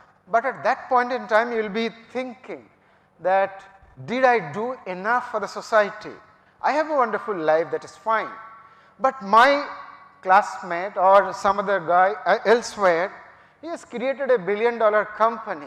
Now he is giving some, like Anish Reddy is giving crores on a yearly basis. We have so many 4 or 5 chief of staff. They are drawing healthy salary and Anish Reddy is paying that. You will think that even I could do that, but then that will be too late to think. If you want to achieve anything, look at the pyramid. If you want self-actualization, you need a lot of money. That cannot be earned doing a 9-to-5 job. For example, you take any example of any startup which are successful, of course not everybody is successful, but then they go public and suddenly their wealth becomes $1 billion. So now coming back to the topic, that I will just mention one more thing. Recently we had a VC conclave at Kolkata where there were many VCs on the other side, and we were pitching before them to partner with us or collaborate with us for a project that we are writing under RDIF, Research Development Innovation Fund, that is part of that 1 lakh crore fund. Now they were telling something very revealing, something that we did not feel very proud of. They said in the recent years, students from non-IIT colleges are coming up with more deep tech ideas, and they are more kind of in the advanced level, it is TRL 4, 5, etc. And the faculty members in those colleges are also coming up with this kind of technologies, and we are funding them left and right. We are funding less number of IITians than non-IITians, which was never the story. It used to be believed that if a VC is funding somebody, almost like 90% chance that somebody is from IIT. Recently there was a news where some Americans, they created a company of $4 billion. They said publicly that thanks to IIT Coding Club, we have created this company, without them it is not feasible. Imagine, because of your strength, your talent, somebody in US is creating $4 billion and you are aspiring to get a 1 crore rupees job. You calculate the math, you will understand what minuscule is your target, and then it is all your talent. So you should get confidence from all those stories that you are capable. Unless you do, you will not realize how capable you are. So it is time that you do that soul searching. As Rajiv ji just pointed out, I will not spend too much time on that. I will come to the main topic, that is, if you are really thinking something, this problem I am going to face, that is why I am saying this. If you are toying with an idea, now first thing that comes to your mind is, I need a venture capitalist for funding my idea, blah blah. So please know that an idea will be proven when somebody on the other side is ready to buy that product. So there has to be a customer validation wherever you are. Suppose you dream of an idea, wake up early in the morning, rather than spending more time, more energy, pitch that idea before your colleagues, maybe some students, meet some professors and ask them a question that is this idea is going to lead to something, so that people will be buying this or not. There will be nasty comments, there is no doubt about that, but then you get to know more, you get more insights about it. There will be challenges, you sort out those challenges, then you will have something tangible. I will give you my personal example. One day I used to work under Professor PPC, he was the dean, I was senior administrative officer. I entered into his chamber saying that I have a wonderful idea I want to tell you. He said, okay, let me know.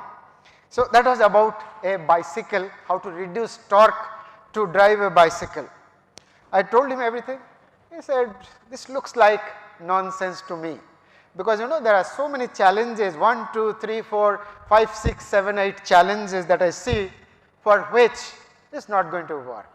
So I came out slightly disheartened, but I came out with the challenge that let me see whether I can walk around that.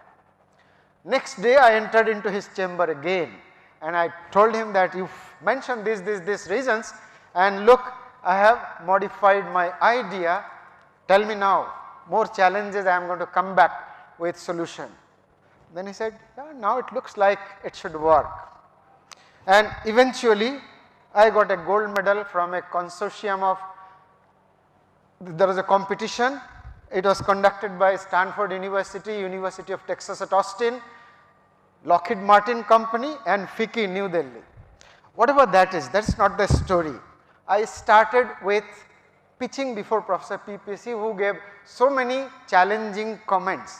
If I would be disheartened and dropping that idea, I would be going nowhere. In fact, that may be some reason, a small reason why I am standing here, otherwise I really do not have any wherewithal to really speak before you. I do not have the guts to do that.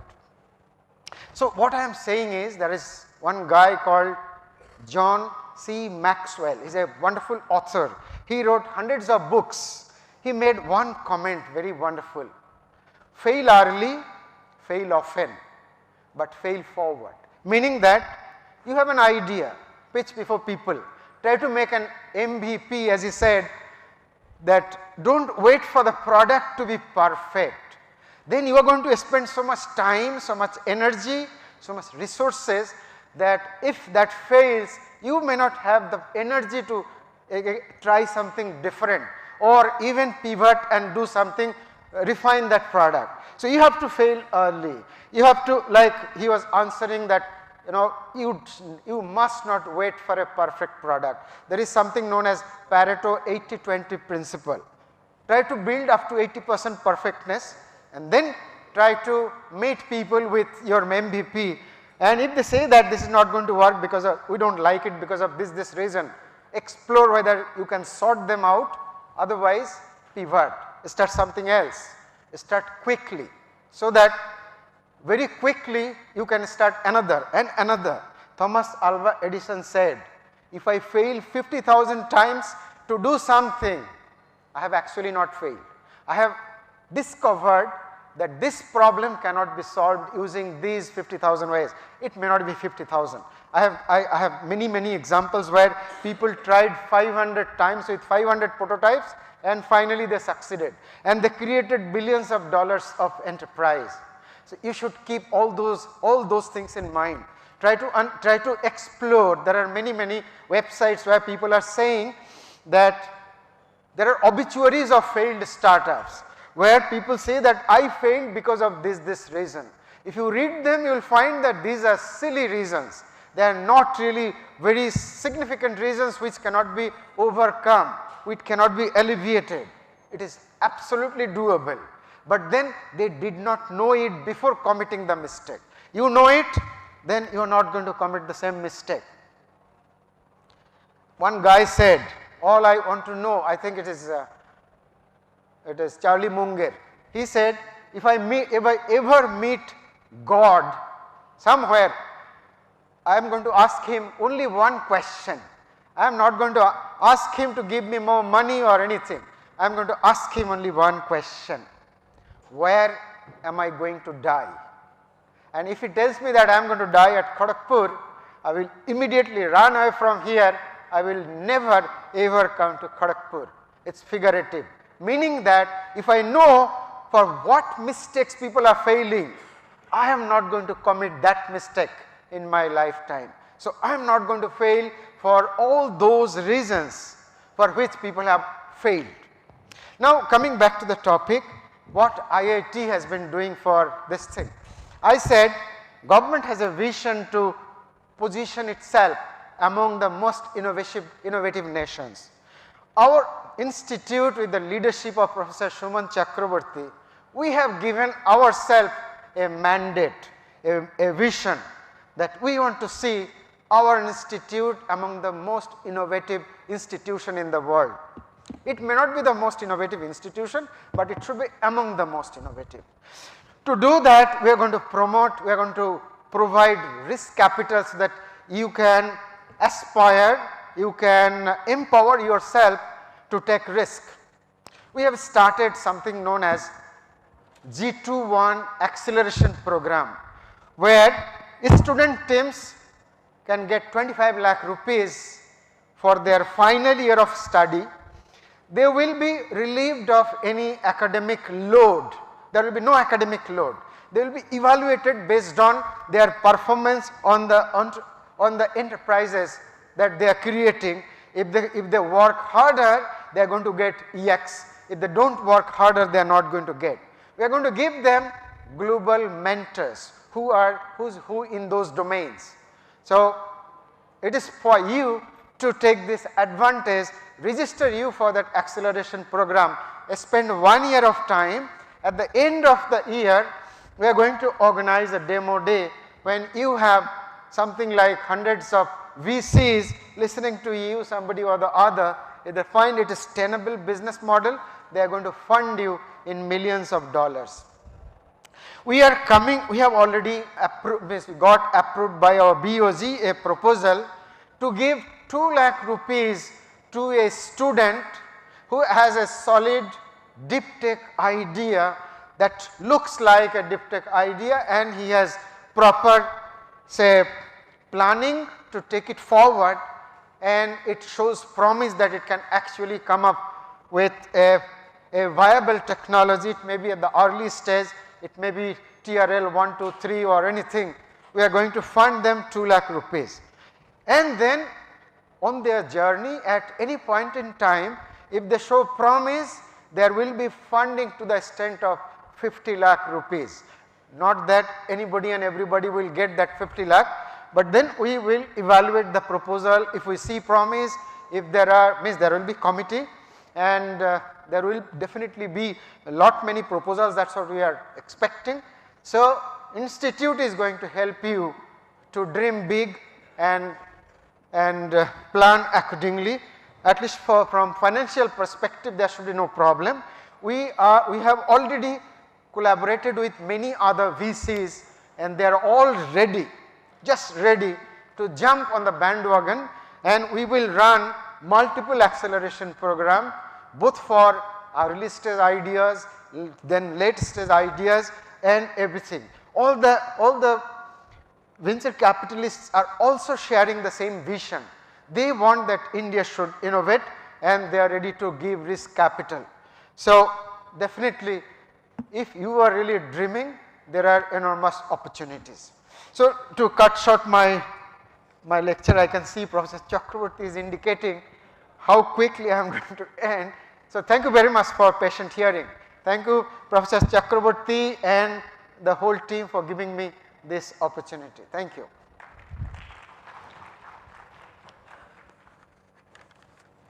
Thanks a lot, Professor Mandal. So we also request you just stay on stage for a couple of minutes.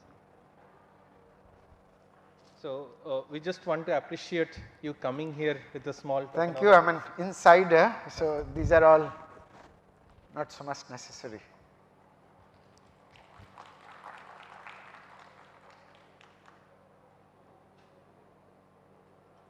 Thank you. Thank you. Thank you. So I just request all the organizing team to, if possible, to come on dais to have a group picture. Should I go out? You can also stay for a group pictures. No, these are.